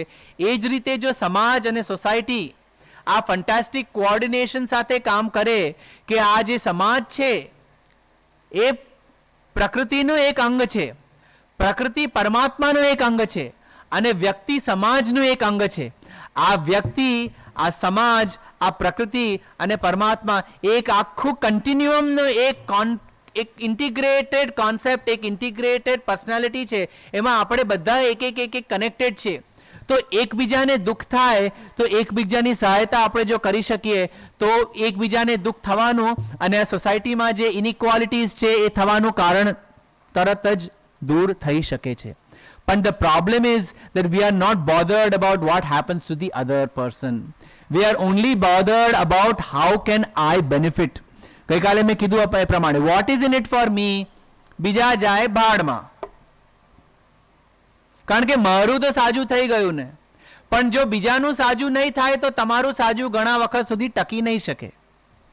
જ્યાં સુધી બધા ખુશ નહીં થાય ત્યાં સુધી તમારી ખુશીનો પરિપૂર્ણતા તમને અનુભવવા નહીં મળે. રસ્તામાં કોઈ ગરીબ માણસ સરખા કપડાં પહેર્યા વગર ભીખ માંગતું હોય તો તમે સારી ગાડીમાં બેઠા હો તો એ આપણને જરા અનકમ્ફર્ટેબલ લાગે, બિચારાને કેટલું દુઃખ છે. તો આપણે આપણી ગાડીમાંથી ઉતરીને એને ગાડી તો ન આપી શકીએ, પણ આપણે એનું દુઃખનું નિવારણ કરવા માટે કંઈક તો સહભાગી થઈને પ્લાનિંગ કરી શકીએ કે આવા દુઃખો ન થાય એને માટે હું શું કરી શકું. એ વિચાર તો શરૂ થઈ શકે કે નહીં, અને એ વિચારથી બીજા કેટલા કાર્યો આગળ વધી શકે છે કે નહીં, એ જ આ યુથ પ્રોગ્રામનો મેઇન ઓબ્જેક્ટિવ છે. આપણે જેને પણ સેવા કરતા હોઈએ છીએ, શિરડી બાબાના જીવનમાં શિરડી સાંઈ બાબાના જીવનનું એક સરસ ઉદાહરણ, એક માણસે, એક ભક્તે એમને આપ્યો, એક બોલાવ્યો કે તમે બાબા અમારા ઘરે જમવા આવો. તો બાબાએ કીધું હા ચોક્કસ, હું આજે રાત્રે આવીશ. એ રાત સુધી રાહ જોતો રહ્યો પેલો માણસ, બાબા આવ્યા નહીં. રાત્રે આવ્યો શિરડી બાબાના દ્વારકામાઈ મસ્જિદમાં કે બાબા હું રાત સુધી રાહ જોતો રહ્યો, તમે કીધેલું કે આજે મારા ઘરે જમવા આવશે, તમે આવ્યા નહીં. તો કે હું આવેલો. તો ક્યાં આવેલા તમે બાબા? મેં સવારથી હું મારા દરવાજા પાસે જ ઉભા છું, બાબા આવશે બાબા આવશે. બાબાએ કીધું ના હું આવેલો અને મેં ખાવાનું માંગવા માટે તમારી તરફ એકદમ તીવ્ર ઈચ્છાથી જોયું, પણ મને ખાવાનું આપવાને બદલે તમે લાકડીથી મારીને મને ભગાવી કાઢ્યો. તો કે બાબા હું તમને લાકડીથી કેવી રીતે મારી શકું? તો પછી બાબાએ એમના જે કપડાં પહેરેલા એ પગ પાસથી ઉપર કરીને બતાડ્યું, અને ત્યાં આગળ લાકડીના નિશાન હતા. તો પેલો માણસ એકદમ છક થઈ ગયો કે બાબા હું તો મારા સપનામાં કોઈ દિવસ તમને ન મારી શકું. તો બાબાએ કીધું કેમ? પેલો કૂતરો તમારા ઘરે આવેલો, તમારા રસોડા તરફ જવા લાગ્યો અને એને એકદમ તીવ્ર ભૂખ લાગેલી, એ કૂતરાને તમે મારીને ન ભગાવી દીધો? તો કે હા. તો કે કૂતરામાં પણ એ જ ઈશ્વર વસે છે જે મારામાં વસે છે. તો પછી જો તમે એ કૂતરાની ભૂખ દૂર ન કરી શકો તો પછી મને ખાવા ખવડાવવાની વાત શું કરવા આપણે કરવી જોઈએ? એટલે આપણે જ્યારે કોઈ બીજાની સેવા કરી રહ્યા છે, એ બીજું વ્યક્તિ છે જ નહીં, એ બીજું આપણે જ છીએ એ સ્વરૂપમાં. ભારતનો જો કોઈ મેસેજ હોય, કોઈ સંદેશ હોય, તો એ સંદેશ આ જ છે. અને મેં ગઈકાલે સંદેશના વિશે એક અંગ્રેજીમાં ફ્રેઝ કીધેલો, બ્રધરહુડ ઓફ મેન અને ફાધરહુડ ઓફ ગોડ. ઈશ્વરનું પિતાવૃત્તિ ને માણસની ભ્રાતૃત્વતા. અને જો આપણે એક જ પિતાના પુત્રો હોઈએ, આખો સંસાર, આખી સૃષ્ટિ, તો પછી એક ભાઈ બહેનને જેવી રીતે એકબીજાનું દુઃખ લાગે, એવી રીતે જ આપણે એકબીજાને દુઃખ લાગે જ ને લાગવું જ જોઈએ. સેવા આપણને એ આપણા દુઃખને નિવારણ કરવા માટેનું માધ્યમ છે, એટલે જ આપણે સેવા કરવી જોઈએ. આપણે કોઈનું દુઃખ દૂર કરવા માટે સેવા નથી કરી રહ્યા. આપણને બીજાનું દુઃખ જોઈને જે અંદર પીડા થઈ રહી છે, એ પીડા દૂર કરવા માટે આપણે સેવા કરી રહ્યા છીએ. આપણે જો એમ સમજીએ કે આપણે કોઈની સેવા કરી રહ્યા છીએ ને સેવા કરવાથી એનું દુઃખ દૂર થશે, તો એ બહુ મોટી ભૂલ છે. આપણે આપણી અંદરનું જે દુઃખ છે એને જોઈને એ દૂર કરવા માટે જ સેવા કરી રહ્યા છીએ, એ જ આપણે સમજવાની ખાસ જરૂર છે. પણ આ વસ્તુ તરત જ નહીં આવે.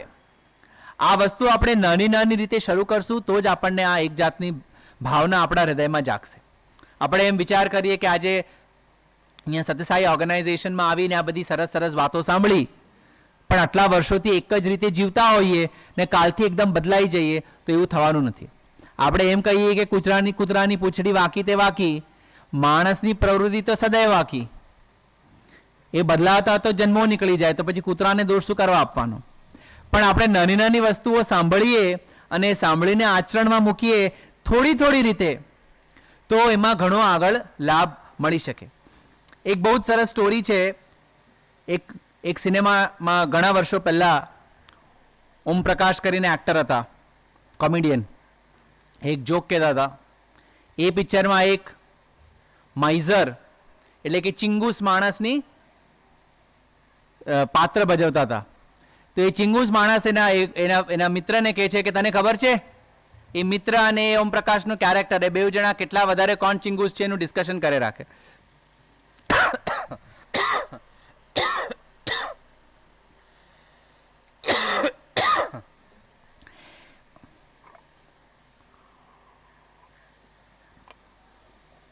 પેલા ઓમ પ્રકાશ પેલાને કીધું તને ખબર છે? પેલા મિત્રએ કીધું કે મારો ઘીનો ડબ્બો 5 વર્ષથી ચાલે છે. પેલો ઓમ પ્રકાશ કે વખતે 5 વર્ષથી? મારો ઘીનો ડબ્બો તો 20 વર્ષથી ચાલે છે. તો પેલો એકદમ ચકિત થઈ ગયો, 20 વર્ષથી ઘીનો ડબ્બો કેવી રીતે ચાલે? બતાડ. તો રસોડામાં લઈ ગયો. જો એવો ને એવો જ છે, એમાં ડેટ પણ લખેલી 20 વર્ષ જૂની. કેવી રીતે 20 વર્ષથી ચાલે? જરા મને પણ બતાડ. Very easy. રોજ સવારે રોજ બપોરે હું જમવા બેસું તો ઘીનો ડબ્બો ખોલું, મેં રોટલી બનાવેલી હોય, એ રોટલી ઘીને જોઈએ, ઘી રોટલીને જોઈએ, હું સમજી જાઉં કે ઘી રોટલી પર લાગી ગઈ છે ને એ ભાવનાથી હું ઘી ખાઈ જાઉં. એ રીતે 20 વર્ષથી ઘીનો ડબ્બો ચાલુ છે. આપણે આવી બધી મનગઢંત વાતો કરવું બધું હોય, એકબીજાને બતાડીને સમજી લે કરી નાખ્યું, પણ જ્યાં સુધી લગાડીએ નહીં રોટલી પર ઘી તો ઘી ખાવાનો સ્વાદ મળવાનો છે. એ જ રીતે જ્યાં સુધી થોડું પણ આપણે પ્રેક્ટિસ ન કરીએ ત્યાં સુધી કોઈ વસ્તુ આપણા આચરણમાં આગળ વધવાની નથી. Everything is a matter of practice. Walking practice. આજે મધ્યરાત્રે પણ બાથરૂમ જવું હોય તો ઊંઘમાં ને ઊંઘમાં ઉઠી બાથરૂમ જઈને આવીને સૂઈ જાય, આપણને ખબર ના પડે. સવારે મમ્મી કે રાત્રે લાઇટ બાથરૂમની ચાલુ રાખેલી, તું બાથરૂમ ગયેલી ત્યારે. હું ક્યાં બાથરૂમ ગયેલી? આપણને ખબર નથી કે આપણે બાથરૂમ ગયા હતા અને બાથરૂમ જઈને આવીને સૂઈ જઈએ. કેમ? કારણ કે આજે ચાલવું આપણો સતત સહજ સ્વભાવ થઈ ગયો છે. બોલવું એક્સ્ટ્રીમલી નેચરલ, એટલું બધું કે અંત ના આવે એટલું બોલે રાખવાનું. પણ જ્યારે બોલવાનું શરૂ કર્યું ત્યારે એક એક શબ્દો પકડીને એને સેન્ટેન્સ કન્સ્ટ્રક્શન કરીને સરખું ગ્રામર પકડીને બોલવા કેટલો વખત લાગ્યો. ગાવું, નાચવું, એક્ટિંગ કરવી, સાયકલિંગ કરવી, સ્વિમિંગ, બધી જ વસ્તુ પ્રેક્ટિસ પ્રેક્ટિસ પ્રેક્ટિસ. એવી રીતે આપણે સેવાના કાર્યમાં પણ આગળ વધવું હોય તો the first requirement is practice. 1 કલાક, અડધો કલાક દિવસનું આપણે માટે ને બીજા માટે સમય હું કેવી રીતે પસાર કરી શકું એની આપણે જે પ્રેક્ટિસ શરૂ કરીએ તો રોજ આપણને થવું જોઈએ કે મેં આજે બીજા માટે અડધો કલાકનું શું કામ કર્યું, મારે માટે નહીં બીજા માટે. આપણે ત્યાં કોઈ પણ મંત્ર બોલીએ ને તો એમાં અંતે એન્ડમાં શું આવે? નમઃ. નમઃનો અર્થ શું થાય? નમઃ, હું નહીં તમે, હું નહીં તમે. આપણે ભગવાનને કહીએ છીએ જે થાય છે હું નહીં તમે કરો છો, આ તમે છો, આ તમે છો, બધા મંત્ર કહીને નમઃ. એવી રીતે આપણે સમાજ માટે જે કાર્ય અડધો કલાક પણ કરી શકીએ તો સેલ્ફ ઓડિટ રોજ આપણે કરીએ તો આપણને ખબર પડે કે મેં આજની રાત સૂતા પહેલા અડધો કલાક કોને માટે કામ કર્યું. જો આપણે કરી શકતા હોઈએ રોજ તો આપણે આ માર્ગમાં આગળ વધવાની ક્ષમતા ધરાવી શકીએ છીએ. અને એ જ ઓબ્જેક્ટિવ આ સત્યસાઈ સેવા ઓર્ગેનાઇઝેશન્સે આપણી સામે રાખ્યું છે. મેં ગઈકાલે તમને અમારા યુનિવર્સિટી અને એજ્યુકેશન સિસ્ટમ વિશે વાત કરી. આપણે ત્યાં આગળ મેકોલેના જમાનાથી, લોર્ડ મેકોલે ભારતમાં આવેલા અર્લી 1800s, 18મી સદીના શરૂઆતના દશકોમાં, અને એમને જોયું કે ભારતની અખંડતા, યુનિટી જેને કહેવાય, એટલી સ્ટ્રોંગ છે કે બ્રિટિશ લોકો કોઈ દિવસ આ ભારત પર રાજ્ય નહીં કરી શકે. તો એને માટે શું કરવું જોઈએ? ભારતનું જે સ્વાભિમાન છે એ સ્વાભિમાનને તોડી કાઢો. એ સ્વાભિમાનને તોડી નાખવા માટે શું કરવાનું? તો ભારતની જે શિક્ષા પ્રથા છે એ શિક્ષા પ્રથાને દૂષિત કરી નાખો, એને ભંગ કરી નાખો. એટલે જે ઇન્ડિયન સિસ્ટમ ઓફ એજ્યુકેશન હતી, જે આપણે ગુરુકુળમાં જઈને આપણે બધું ભણતા હતા, જ્યાં આગળ આપણે જાગતિક વસ્તુ પણ શીખીએ તો આધ્યાત્મિક વસ્તુઓ પણ શીખીએ અને ધાર્મિક વસ્તુઓ પણ શીખીએ અને જીવન મૂલ્યોની ઘણી બધી વાતો પણ શીખીએ, આપણે જે ધર્મના હોઈએ એ ધર્મની. અમેરિકામાં પણ હું હાર્વર્ડ યુનિવર્સિટીમાં રિસર્ચ કરી રહ્યો હતો. ત્યાં આગળ પણ હાર્વર્ડ યુનિવર્સિટી 400 વર્ષ પહેલા શરૂ થઈ તો પ્રોટેસ્ટન્ટ ચર્ચના મિનિસ્ટર્સ બનાવવા માટે હાર્વર્ડ યુનિવર્સિટી શરૂ થયેલી. બધી જ ટોપ યુનિવર્સિટીઝ આ જ કારણો માટે વિદેશમાં પણ શરૂ થયેલી. ઓક્સફર્ડ, કેમ્બ્રિજ યુનિવર્સિટીઓ પણ ચર્ચોમાંથી જ શરૂ થયેલી. આપણે ત્યાં આ જ પ્રથા છે. પણ એનું કારણ શું કે માણસને જાગતિક અને માનવ આધ્યાત્મિક મૂલ્યો બધા સાથે મળી શકે. મેકોલે નક્કી કર્યું કે ભારતની સ્વાભિમાનની રીઢની હડ્ડીને તોડવા માટે આપણે આ પ્રથા તોડી નાખીએ. અને what is the objective? The objective is to groom a generation of Indians who are Indians in appearance but British in thinking and preferences in life.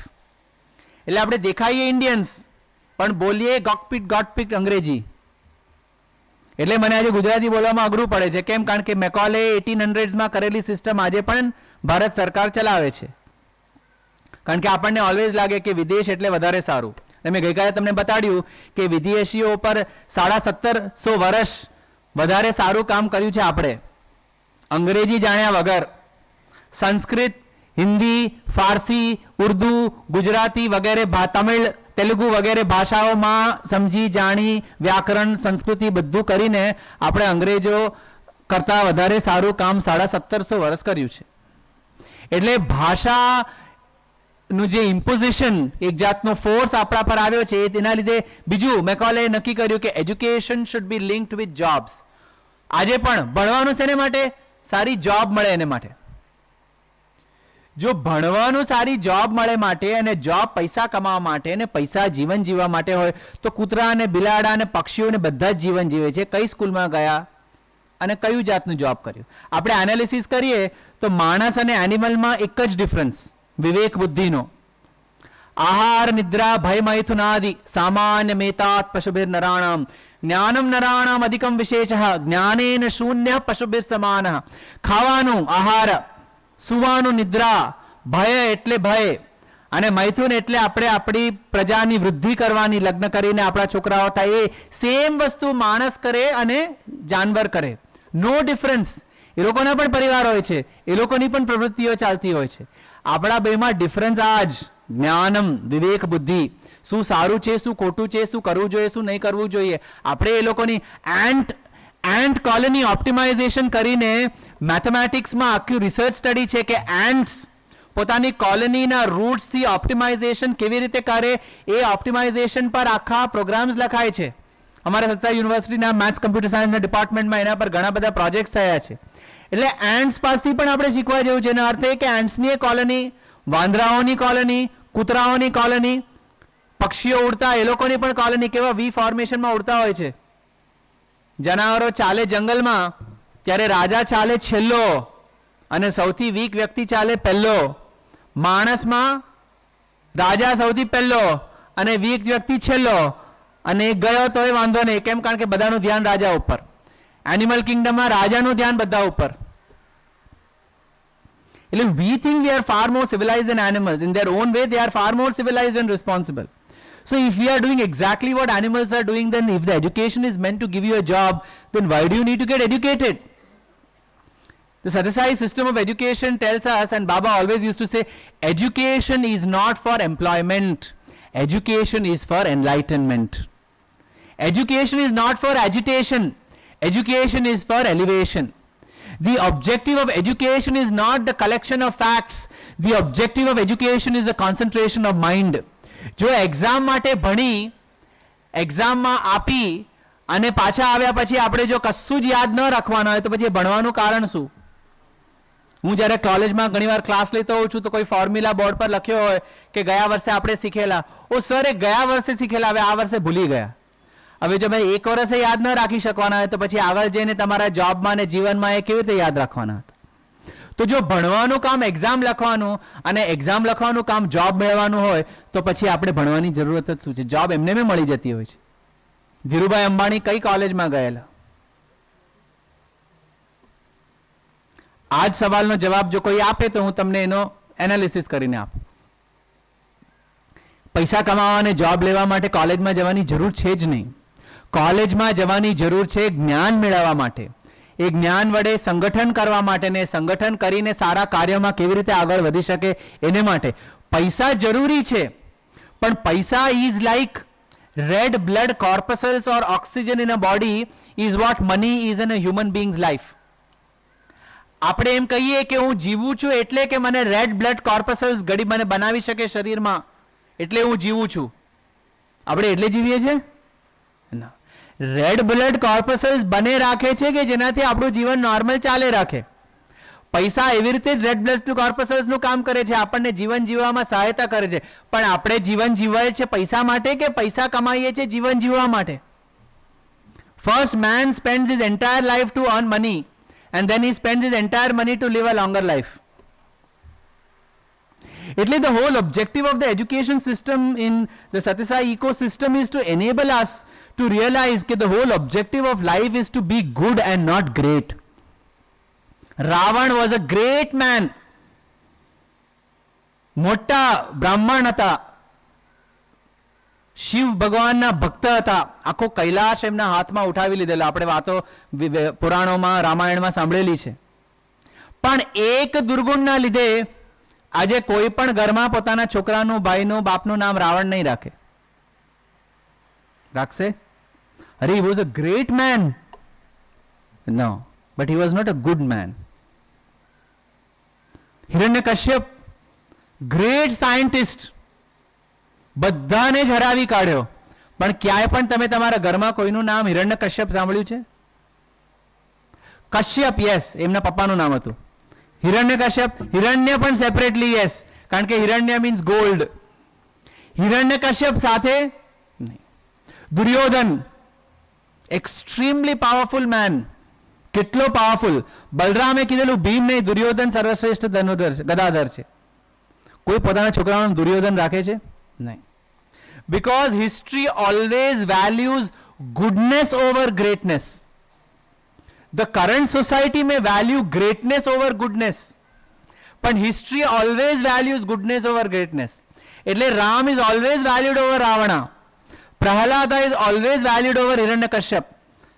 Bhima and Arjuna always valued over Karna and Duryodhana. આપણે આજે કેટલું પણ analysis કરીને દુર્યોધન કેટલો બિચારો માણસ હતો, કર્ણ કેટલો અસહાય માણસ હતો ની એનાલિસિસ કરીએ, પણ ફાઇનલ એનાલિસિસમાં તો વસ્તુ એ જ છે કે જે કરો એ એક સ્ત્રીના માન સન્માનની અને એક ન્યાયના વસ્તુની તમે કોઈ દિવસ અવહેલના ન કરી શકો, કોઈ પણ સંજોગો અને સર્કમસ્ટન્સીસ હોય. એટલે goodness is far more important then greatness. That is what the Sai education system is here to teach. અને આજે હું ગર્વથી કહી શકું છું, ખાલી તમારી જાણકારી માટે, કારણ કે અમે અમારા તરફથી કોઈ દિવસ એડવર્ટાઇઝમેન્ટ નથી કરતા. કેટલાય હજારો લાખો લોકોને ફ્રી એજ્યુકેશન, ફ્રી હેલ્થકેર મળતું હોય, પણ વી નેવર એડવર્ટાઇઝ. વાય? એક વખત બાબાને એક ડિવોટીએ કીધેલું કે બાબા, પુટ્ટપર્તીમાં જે અમારો હેડક્વાર્ટર્સ છે, તમે ગઈકાલે બધું કીધેલું, બતાડેલું, રાઈટ ફોટાઝ ને બધા અમારા એક્ઝિબિશનમાં, પ્રેયર હોલમાં બધે જ છે, કે ગઈકાલે નવરાત્રી વખતે પુટ્ટપર્તીમાં 15,000 લોકોને આપણે ફ્રી જમણવાર કરેલો, તો આપણે છાપામાં એક એડવર્ટાઇઝમેન્ટ આપીએ. તો બાબાએ કીધું કે તમારા ઘરે 15 લોકો આવીને તમારા મિત્રો અને તમારા આપ્તજનો જમીને જાય છે, તો તમે છાપામાં એડવર્ટાઇઝમેન્ટ આપો છો? તો કે ના. કેમ? તો કે જો તમે તમારા 15 મિત્ર અને આપ્તજનો માટે એડવર્ટાઇઝમેન્ટ નથી આપતા, તો આજે આજુબાજુના ગામડામાંથી 15,000 લોકો જમવા આવેલા, એ બધા મારા મિત્રો અને આપ્તજનો હતા. મારા મિત્રો અને આપ્તજનોને જમવાનું જમાડવા માટે મારે લોકોને ન્યૂઝપેપરમાં એડવર્ટાઇઝમેન્ટ આપવાની જરૂર નથી.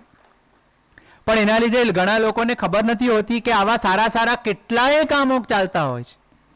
અને ખાલી સત્યસાઈ ઓર્ગેનાઇઝેશનની એવી કેટલીય ઓર્ગેનાઇઝેશન છે જે સારું કામ કરી રહી છે, પણ મીડિયાનું કામ એ કે જે ખરાબ થઈ રહ્યું છે એને જ એડવર્ટાઇઝમેન્ટ આખો દિવસ આપણે આપે રાખે. અમે અત્યારે આવતા હતા અહીંયા, કેટલા ગલી નાકે કેટલા ગરીબોને બધા જમવાનું જમાડતા હતા.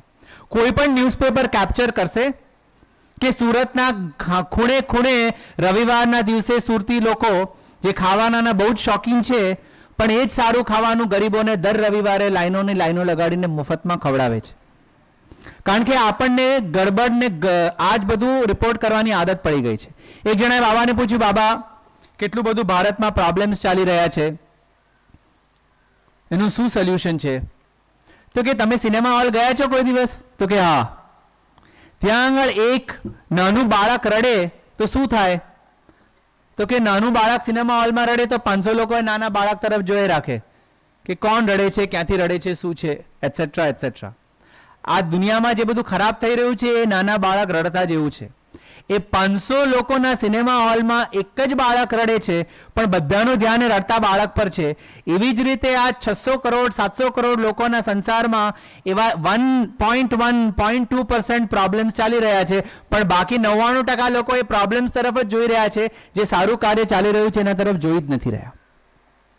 એટલે આ સત્યસાઈ યુનિવર્સિટીમાંથી આજે 20,000 સ્ટુડન્ટ્સ મારા જેવા નિઃશુલ્ક એજ્યુકેશન મેળવીને બહાર આવીને એક્સ્ટ્રીમલી સક્સેસફુલ પોઝિશન્સ પર કામ કરી રહ્યા. પણ એ કામ કરતા સાથે કોઈ મેનેજિંગ ડિરેક્ટર હોય કંપનીના, બાર્કલેસ કેપિટલના મેનેજિંગ ડિરેક્ટર્સ, ટાટા ટ્રસ્ટના મેનેજિંગ ટ્રસ્ટી, અહીંયા આગળ અડાણી ગ્રુપના ફાઇનાન્શિયલ કંટ્રોલર, આ બધા સત્યસાઈ યુનિવર્સિટીના એલ્યુમનાય છે. પણ એની વાત બહાર અમે કોઈ દિવસ વધારે એની કરતા નથી, કારણ કે અમે અમારા કાર્ય થ્રુ એ જાણવા મળે એ જ અમારી ઈચ્છા છે. એવી જ રીતે તમે બધા જ તમારા કાર્ય થ્રુ તમારી જાણકારી આપો. ફેસબુક, ટ્વિટર અને ઇન્સ્ટાગ્રામ પર ફોટોઝ પોસ્ટ કરવાનું તમારા જીવનનો ધ્યેય નહીં બનાવો. તમે એવા કાર્ય કરો કે ફેસબુક, ઇન્સ્ટાગ્રામ અને ટ્વિટર નહીં, પણ બધા છાપાઓમાં તમારા ફોટો એ લોકો દોડી દોડીને છાપે કે કોઈક સરસ કામ કર્યું હોય તો આ ગ્રુપ ઓફ બોયઝ અને ગર્લ્સે કર્યું હોય. That is the true achievement in life. So that is the objective of the Satyasai system, to inspire every individual to be like that. અને ત્યાં આગળ હેલ્થકેરની મેં ગઈકાલે વાત કરી, 2 સુપર સ્પેશિયાલિટી હોસ્પિટલ્સની. ખાલી તમારે જાણવા માટે, આપણે ત્યાં હેલ્થકેર મોટો બિઝનેસ થઈ ગયો છે. બધી જ વસ્તુ માટે પૈસા, 50,000 રૂપિયા એડવાન્સ ના આપે તો તમને હોસ્પિટલમાં દાખલ પણ ના કરે. પણ સમાજના સૌથી ગરીબમાં ગરીબ અને દુઃખીમાં દુઃખી વ્યક્તિઓની સારવાર કરવાની જવાબદારી સમાજમાં સૌથી સુખી અને સમૃદ્ધ લોકોની છે. આજથી 1 કે 2 શતાબ્દી પહેલા એવું જ હતું. બધે મહાજન હતા, આજે પણ મહાજન છે. સુરતના મહાજનો, અમદાવાદમાં મહાજન, બધા જ મહાજનો એટલે ટ્રેડર ગ્રુપ્સ. અને ટ્રેડર ગ્રુપ્સનું ઓબ્જેક્ટિવ્સ કે સાથે સાથે ધંધો કરે તો ખરું, પણ સાથે દાન પણ કરે કે એ કમ્યુનિટીમાં કોઈ ગરીબ હોય, એના ઘરમાં અનાજ ભરી આપવાનું હોય, એને ત્યાં કોઈ માંદું હોય તો એની સારવાર કરવાની હોય, એના ઘરે લગ્ન હોય તો એના ઘર ભરી આપવાનું હોય. એ બધું કામ સમાજના સમૃદ્ધ લોકો કરતા હતા. એટલે લોકો ગરીબ હોય પણ એ લોકોની જવાબદારી સમૃદ્ધ લોકો લે. આજે હેલ્થકેરની, વોટરની, કોઈની પણ જવાબદારી સમૃદ્ધ લોકોને લેવી નથી. સમૃદ્ધ લોકોને વધારે સમૃદ્ધ કેવી રીતે થવું એના પર વધારે ઇન્ટરેસ્ટ છે. એટલે હેલ્થકેરનો બાબાનો ઓબ્જેક્ટિવ એ જ હતું. આપણે નેશન બિલ્ડિંગની વાત કરીએ છીએ અને યુથ નેશન બિલ્ડિંગ માટે શું કરી શકે, તો અહીંયા એક્ઝામ્પલ છે કે આ set of organisations have done so much work using youth and aspiring individuals to do good to the nation. આ 2 સુપર સ્પેશિયાલિટી હોસ્પિટલે 25 વર્ષમાં 50 લાખ જેટલા દર્દીઓને નિઃશુલ્ક હેલ્થકેર, અને ઓર્ડિનરી હેલ્થકેર નહીં, cardiac, neurology, urology, orthopaedic, ઓપ્થેલ્મોલોજી, plastic surgery, આ બધી જ સર્જરીઓ નિઃશુલ્ક થઈ છે છેલ્લા 25 વર્ષમાં 50 લાખ જેટલા દર્દીઓને. અને અમારા સત્યસાઈ સેવા ઓર્ગેનાઇઝેશન જે ભારતના 25 સ્ટેટ્સમાં છે, ત્યાં આગળ ગયા જ વર્ષમાં મેડિકલ કેમ્પ્સ થયેલા. કેટલા? 20,000 મેડિકલ કેમ્પ્સ. 20,000 મેડિકલ કેમ્પ્સમાં 12,000 ડોક્ટર, 40,000 પેરામેડિકલ્સ અને તમારા ને મારા જેવા 1 લાખ વોલન્ટિયર્સે ભાગ લઈ અને 22 લાખ જેવા દર્દીઓને એક જ વર્ષમાં નિઃશુલ્ક મેડિકલ સેવા આપેલી છે. એટલે જ્યારે સંગઠન થ્રુ આપણે સારું કામ કરવાનો પ્રયત્ન કરીએ તો આ સ્કેલ પર કામ કરી શકીએ છીએ. આ જ એક્ઝામ્પલ હું ગઈકાલે કહેતો હતો, કોઈ કંપનીઓની અમે એનાલિસિસ કરતા હતા જે લોકો આવું કામ કરી રહ્યા છે. તો આખા વર્ષમાં કેટલા લોકોને મેડિકલ સર્વિસ મળી ફ્રી? મોટી મોટી કંપનીઓના જેના CSR બજેટ 100 કરોડ 150 કરોડનું હોય, 10,000, 12,000. અને અમે 22 લાખ લોકોની કરી ફક્ત 37 કરોડ રૂપિયાના ખર્ચે, અને એ પણ કોઈની પાસેથી લીધેલા નહીં. વોલન્ટિયર્સે પોતે 50 રૂપિયા, 100 રૂપિયા, 150, 200 જે મન થાય જ્યાં જેટલી જરૂર હોય ચૂપચાપ આપીને પતાવી દે. કોઈને કશી ખબર જ ના પડે. દાન એવું હોવું જોઈએ, જમણો હાથ આપે તો ડાબા હાથને ખબર ના પડવી જોઈએ. એ રીતનું દાન. આપણે ત્યાં દાન કેવું? ટ્રેડિશનલી બધે તકતીઓ લગાડવાની. અહીંયા નહીં, વિદેશમાં પણ. હાર્વર્ડ યુનિવર્સિટીમાં લિફ્ટોમાં એ તકતીઓ લાગેલી છે. આ લિફ્ટ ફળાના ઢીકણા ભાઈને બેનને સહુલિયતથી મળેલી છે. લિફ્ટમાં હજી સુધી બાથરૂમમાં તકતીઓ નથી લાગી. પણ આપણે બધે જ લાદીએ તકતીઓ લગાડવાની કે માણસ મરી જાય પછી એની સ્મૃતિમાં લોકોને ખબર પડે, અરે ભાઈ માણસ મરી ગયો પછી આપ મુઆ ઓર મર ગઈ દુનિયા. તકતી નામને માટે સેવા કરવાનો અર્થ તો પછી સેવાનો સંતોષ ગયો. ખબર પડી કે મેં સેવા કરી છે એટલે પતી ગયો. કોણે સેવા કરી છે ખબર ના પડે ને સેવા થઈ જાય, that is true service. Sathya Sai સેવા ઓર્ગેનાઇઝેશનનું સર્વિસ મોડલ એવું છે. એટલે તમને આગળ વડીલો દેખાશે પણ એની પાછળ કરતા 50 યુથ હશે, એ કોઈ દિવસ આગળ નહીં આવે. ડાયરેક્ટર ફિલ્મનું ડાયરેક્શન કરતું હોય તો આપણે એક્ટરોને જ જોઈએ. તમે બધા મને જુઓ, પણ હું તો ખાલી બોલવા આવ્યો છું. ડાયરેક્ટર હોય કેમેરાની પાછળ, એવી રીતે આ બધું ઓર્ગેનાઇઝેશન કરવા વાળા હોય વિંગ્સમાં પાછળ. They are running the show and you will not even know how the show is running, but it is running absolutely well because that is the model of service. Silent, selfless service is what the youth should aspire for nation building. એવી રીતે જ પાણીનું કામ કર્યું. તમારી જાણકારી માટે world water forum Osaka અને મેક્સિકોએ Shri Sathya Sai drinking water supply projects 5 થયા છે. તમારે જાણવું જોઈએ, કારણ કે તમે મેનેજમેન્ટના, કોમર્સના, સાયન્સના સ્ટુડન્ટ્સ છો, કે કેવી રીતે એક્સ્ટ્રીમલી પ્રોફેશનલ રીતે આ કરવું જોઈએ, કે નેશન બિલ્ડિંગનું કામ સિટીઝન્સ પણ કેવી રીતે કરી શકે.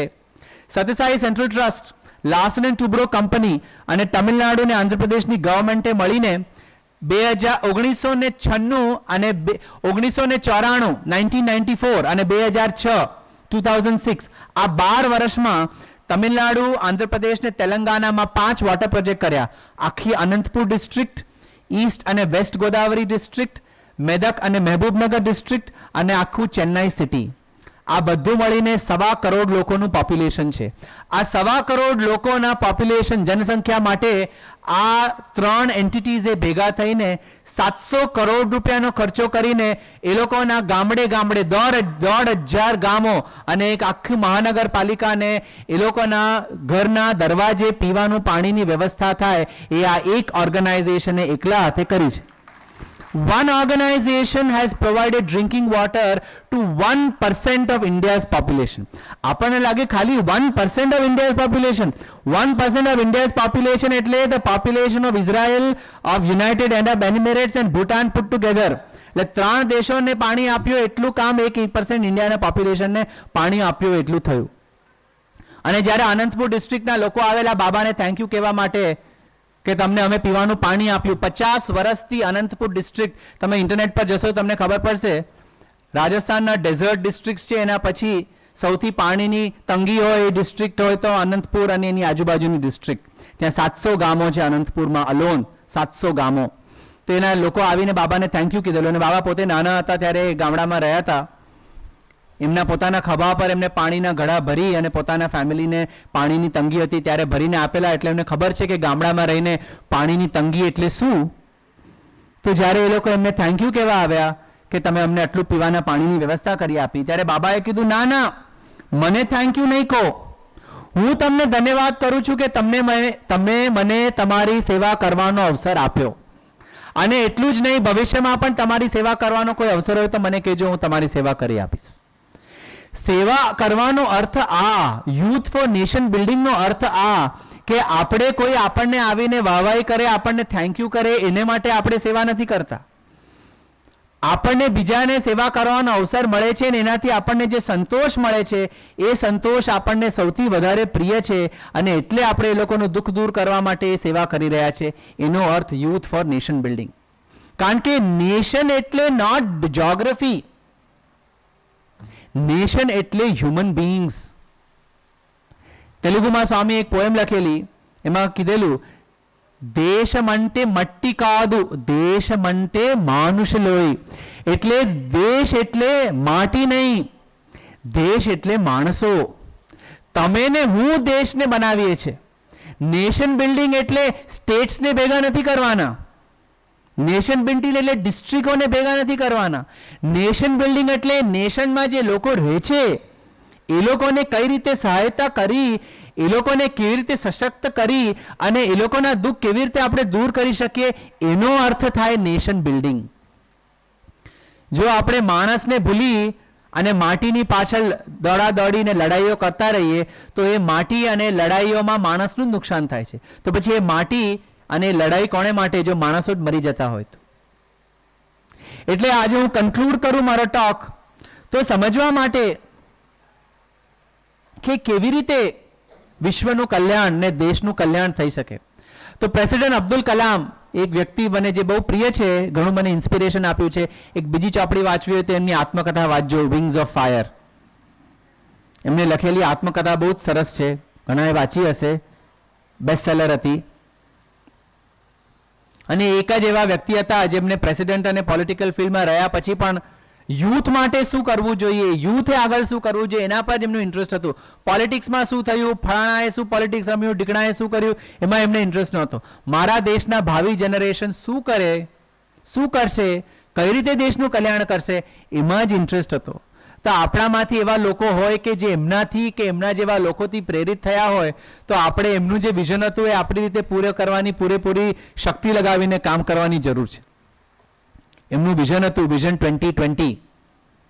હવે 2020 આવ્યું આપણે એમાંથી કેટલું કરી રહ્યા છીએ ને કેટલું કરી શકીએ છીએ એ સવાલ આપણે આપણી જાતને પૂછવાની જરૂર છે. તો એમને આ એક પેરેગ્રાફ કે એક એલ્ગોરિધમ બહુ જ પ્રિય હતી. એ એલ્ગોરિધમ બાબાએ આપી છે, પણ ડૉક્ટર કલામ બધે જ હાર્વર્ડમાં આવેલા ત્યારે પણ એમને બધા પાસે આ પ્લેજ લેવડાવેલું. એ પ્લેજનો વર્ડ શું છે? When there is righteousness in the heart, there is beauty in character. When there is beauty in character, there is harmony in the home. When there is harmony in the home, there will be order in the nation. When there is order in the nation, there will be peace in the world. જ્યારે માણસના ચરિત્રમાં ધાર્મિક પ્રવૃત્તિઓ હોય ત્યારે એનું ચરિત્ર સુંદર બને. જ્યારે માણસનું ચરિત્ર સુંદર બને ત્યારે એના ઘરમાં શાંતિ થાય. જ્યારે ઘરમાં શાંતિ થાય ત્યારે દેશમાં શાંતિ ને સમૃદ્ધિ થાય. જ્યારે દેશોમાં શાંતિ ને સમૃદ્ધિ થાય ત્યારે જ વિશ્વના કલ્યાણ માટેના જે આપણે વિશ્વ શાંતિના કાર્યો કરવાનો પ્રયત્ન કરીએ છીએ એ વિશ્વમાં શાંતિ થશે. વિશ્વ શાંતિનું કાર્ય મનુષ્યના ધાર્મિક પ્રવૃત્તિઓથી શરૂ થાય છે. હાથમાં બોમ્બ લઈને આપણે શાંતિની વાત કરીએ તો બાબા કહેતા હતા, with bomb in one hand shouting peace, you will not get peace, you will only get pieces. Bomb ફેંકે એટલે શું થાય? પીસીસ. બોમ્બના અને તમારા બેવના. એટલે શાંતિ માટે બોમ્બ નહીં, આ એલ્ગોરિધમની પ્રેક્ટિસ કરવાની જરૂર છે. અને બ્યુટી ઇન કેરેક્ટર કેવી રીતે આવવાનું હતું? રાઇચિયસનેસ ઇન ધ હાર્ટ કેવી રીતે આવવાનું હતું? એને માટે પણ એક સરસ એલ્ગોરિધમ બાબાએ આપી છે. Sow a thought, reap an action. Sow an action, reap a tendency. Sow a tendency, reap a habit. Sow a habit, reap a character. Sow a character, reap a destiny. તમે એક વિચાર વાવો અને એક આચરણનો તમને ફળ મળશે. એ સારું આચરણ વાવો અને તમને એક ટેન્ડન્સી, એક કાર્ય કરવાની પ્રવૃત્તિ તમારામાં જન્મ લેશે. એ તમે પ્રવૃત્તિ વાવો અને તમારામાં એક હેબિટ થશે, એક હેબિટની સ્થાપના થશે. એ હેબિટ તમે વાવશો તો તમે એક સુંદર ચરિત્રના ધણી થશો, અને એક સુંદર ચરિત્ર તમે વાવશો તો તમને એક બહુ જ સરસ ડેસ્ટિની, લક્ષ્ય, ભાગ્યની પ્રાપ્તિ થશે. એ અંકલ મારી એક અંગ્રેજી ચોપડીનું ભાષાંતર કરી રહ્યા છે. હું શબ્દમાં ખોવાઈ જાઉં એટલે સમજી જાય કે આ ભાઈને ગુજરાતી શબ્દ મળતો નથી.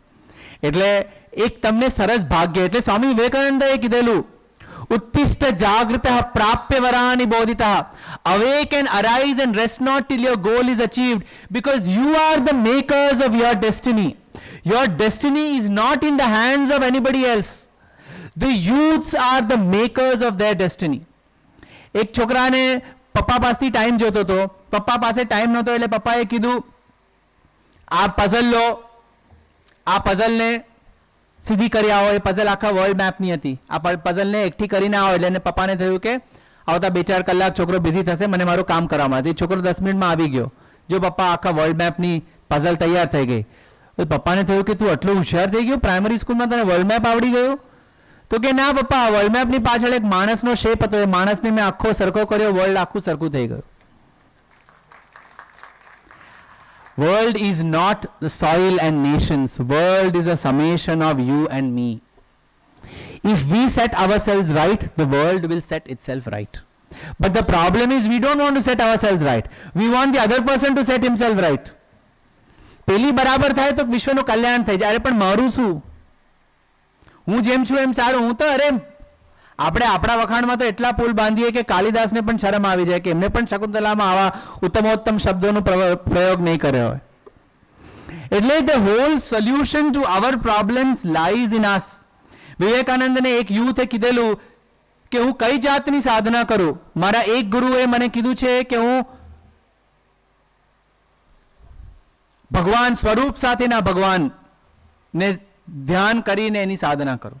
પછી એ ગુરુ ગુજરી ગયા. પછી બીજા ગુરુએ કીધું કે કોઈ પણ સ્વરૂપ વગરના ભગવાનની સાધના કરો, નિર્વિકલ્પ પરમાત્માની સાધના કરો.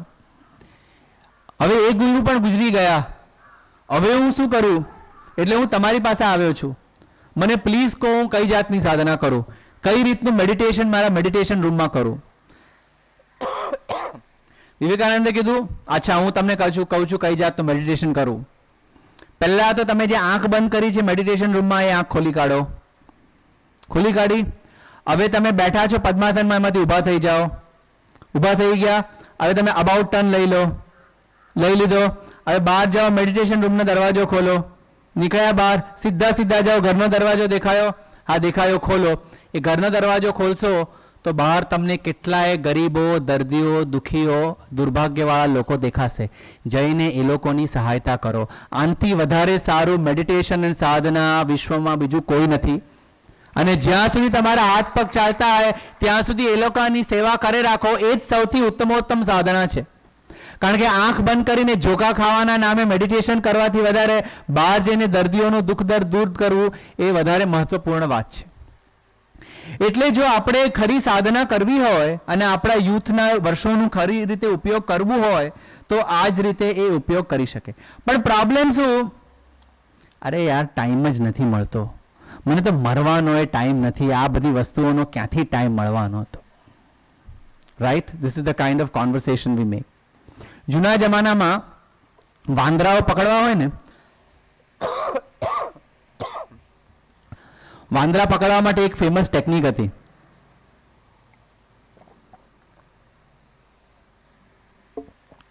એક મોટા વાસણમાં, નાનું મોઢું વાળું વાસણ હોય, એમાં સિંગ ચણા ભરી દો. સિંગ ભરી દો. ખાસ કરીને વાંદરાઓને સિંગ બહુ ભાવે.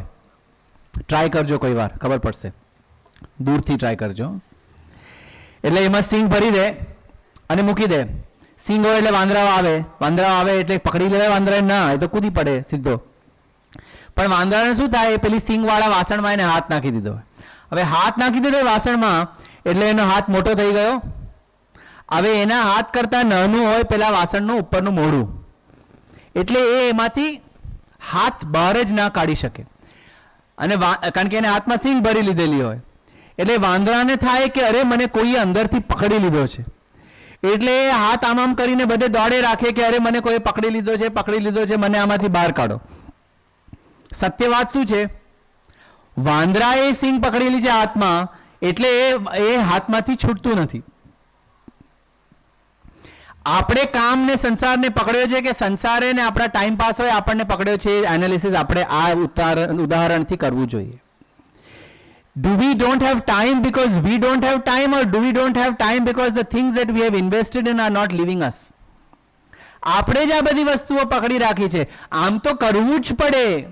મહિનામાં 3 વાર પિક્ચર જોવા જવું જ પડે.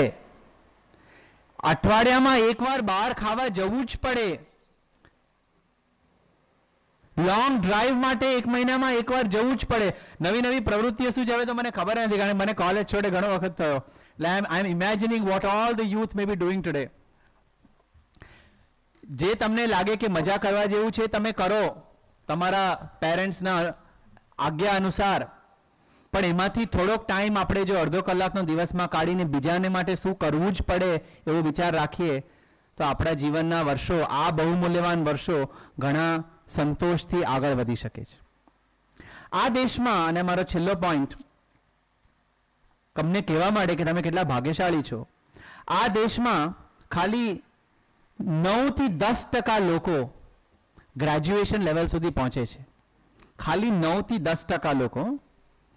In every 100 people, only about 9 people reach the stage of graduation, as per the last census.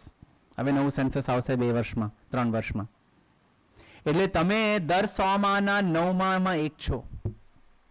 You are that privileged lot of this country કે જે ગ્રેજ્યુએશન લેવલ સુધી પહોંચી શકે. બાકી તમારા જેવા બીજા ભાઈ બંધુઓ જે ગામડાઓમાં રહેતા હોય, જેના પેરેન્ટ્સ પાસે વ્યવસ્થા ન હોય ભણાવવાની, એ લોકો તો અત્યાર સુધીમાં છોકરીઓના લગ્ન કરાવી નાખ્યા હોય ને છોકરાઓને બહાર મોકલી દીધા હોય કામ કરાવવા માટે. ભણવા કરાવવાની એ લોકો પાસે ન પૈસા હોય, ન ટાઈમ હોય, ન ઇન્ટરેસ્ટ હોય. આ લેવલ સુધી પહોંચ્યા પછી આપણે આ જે આપણને સૌભાગ્ય મળ્યું છે એનો સદુપયોગ જો કરી શકીએ તો એ 3 વસ્તુ સાથે કરી શકીએ.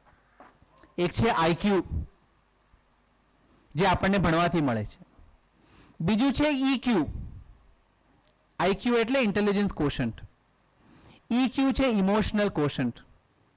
અને ત્રીજું છે એસક્યુ, જે આજે બધા જ કંપનીઓ માંગે છે એ લોકોના લોકો માટે, સ્પિરિચ્યુઅલ કોશન્ટ. આ 3 વસ્તુની તમને જરૂર છે. આપણે આઈક્યુ, ઈક્યુ ને એસક્યુ 3 ડેવલપ કર્યા છે કે નહીં? આની જરૂર કેમ?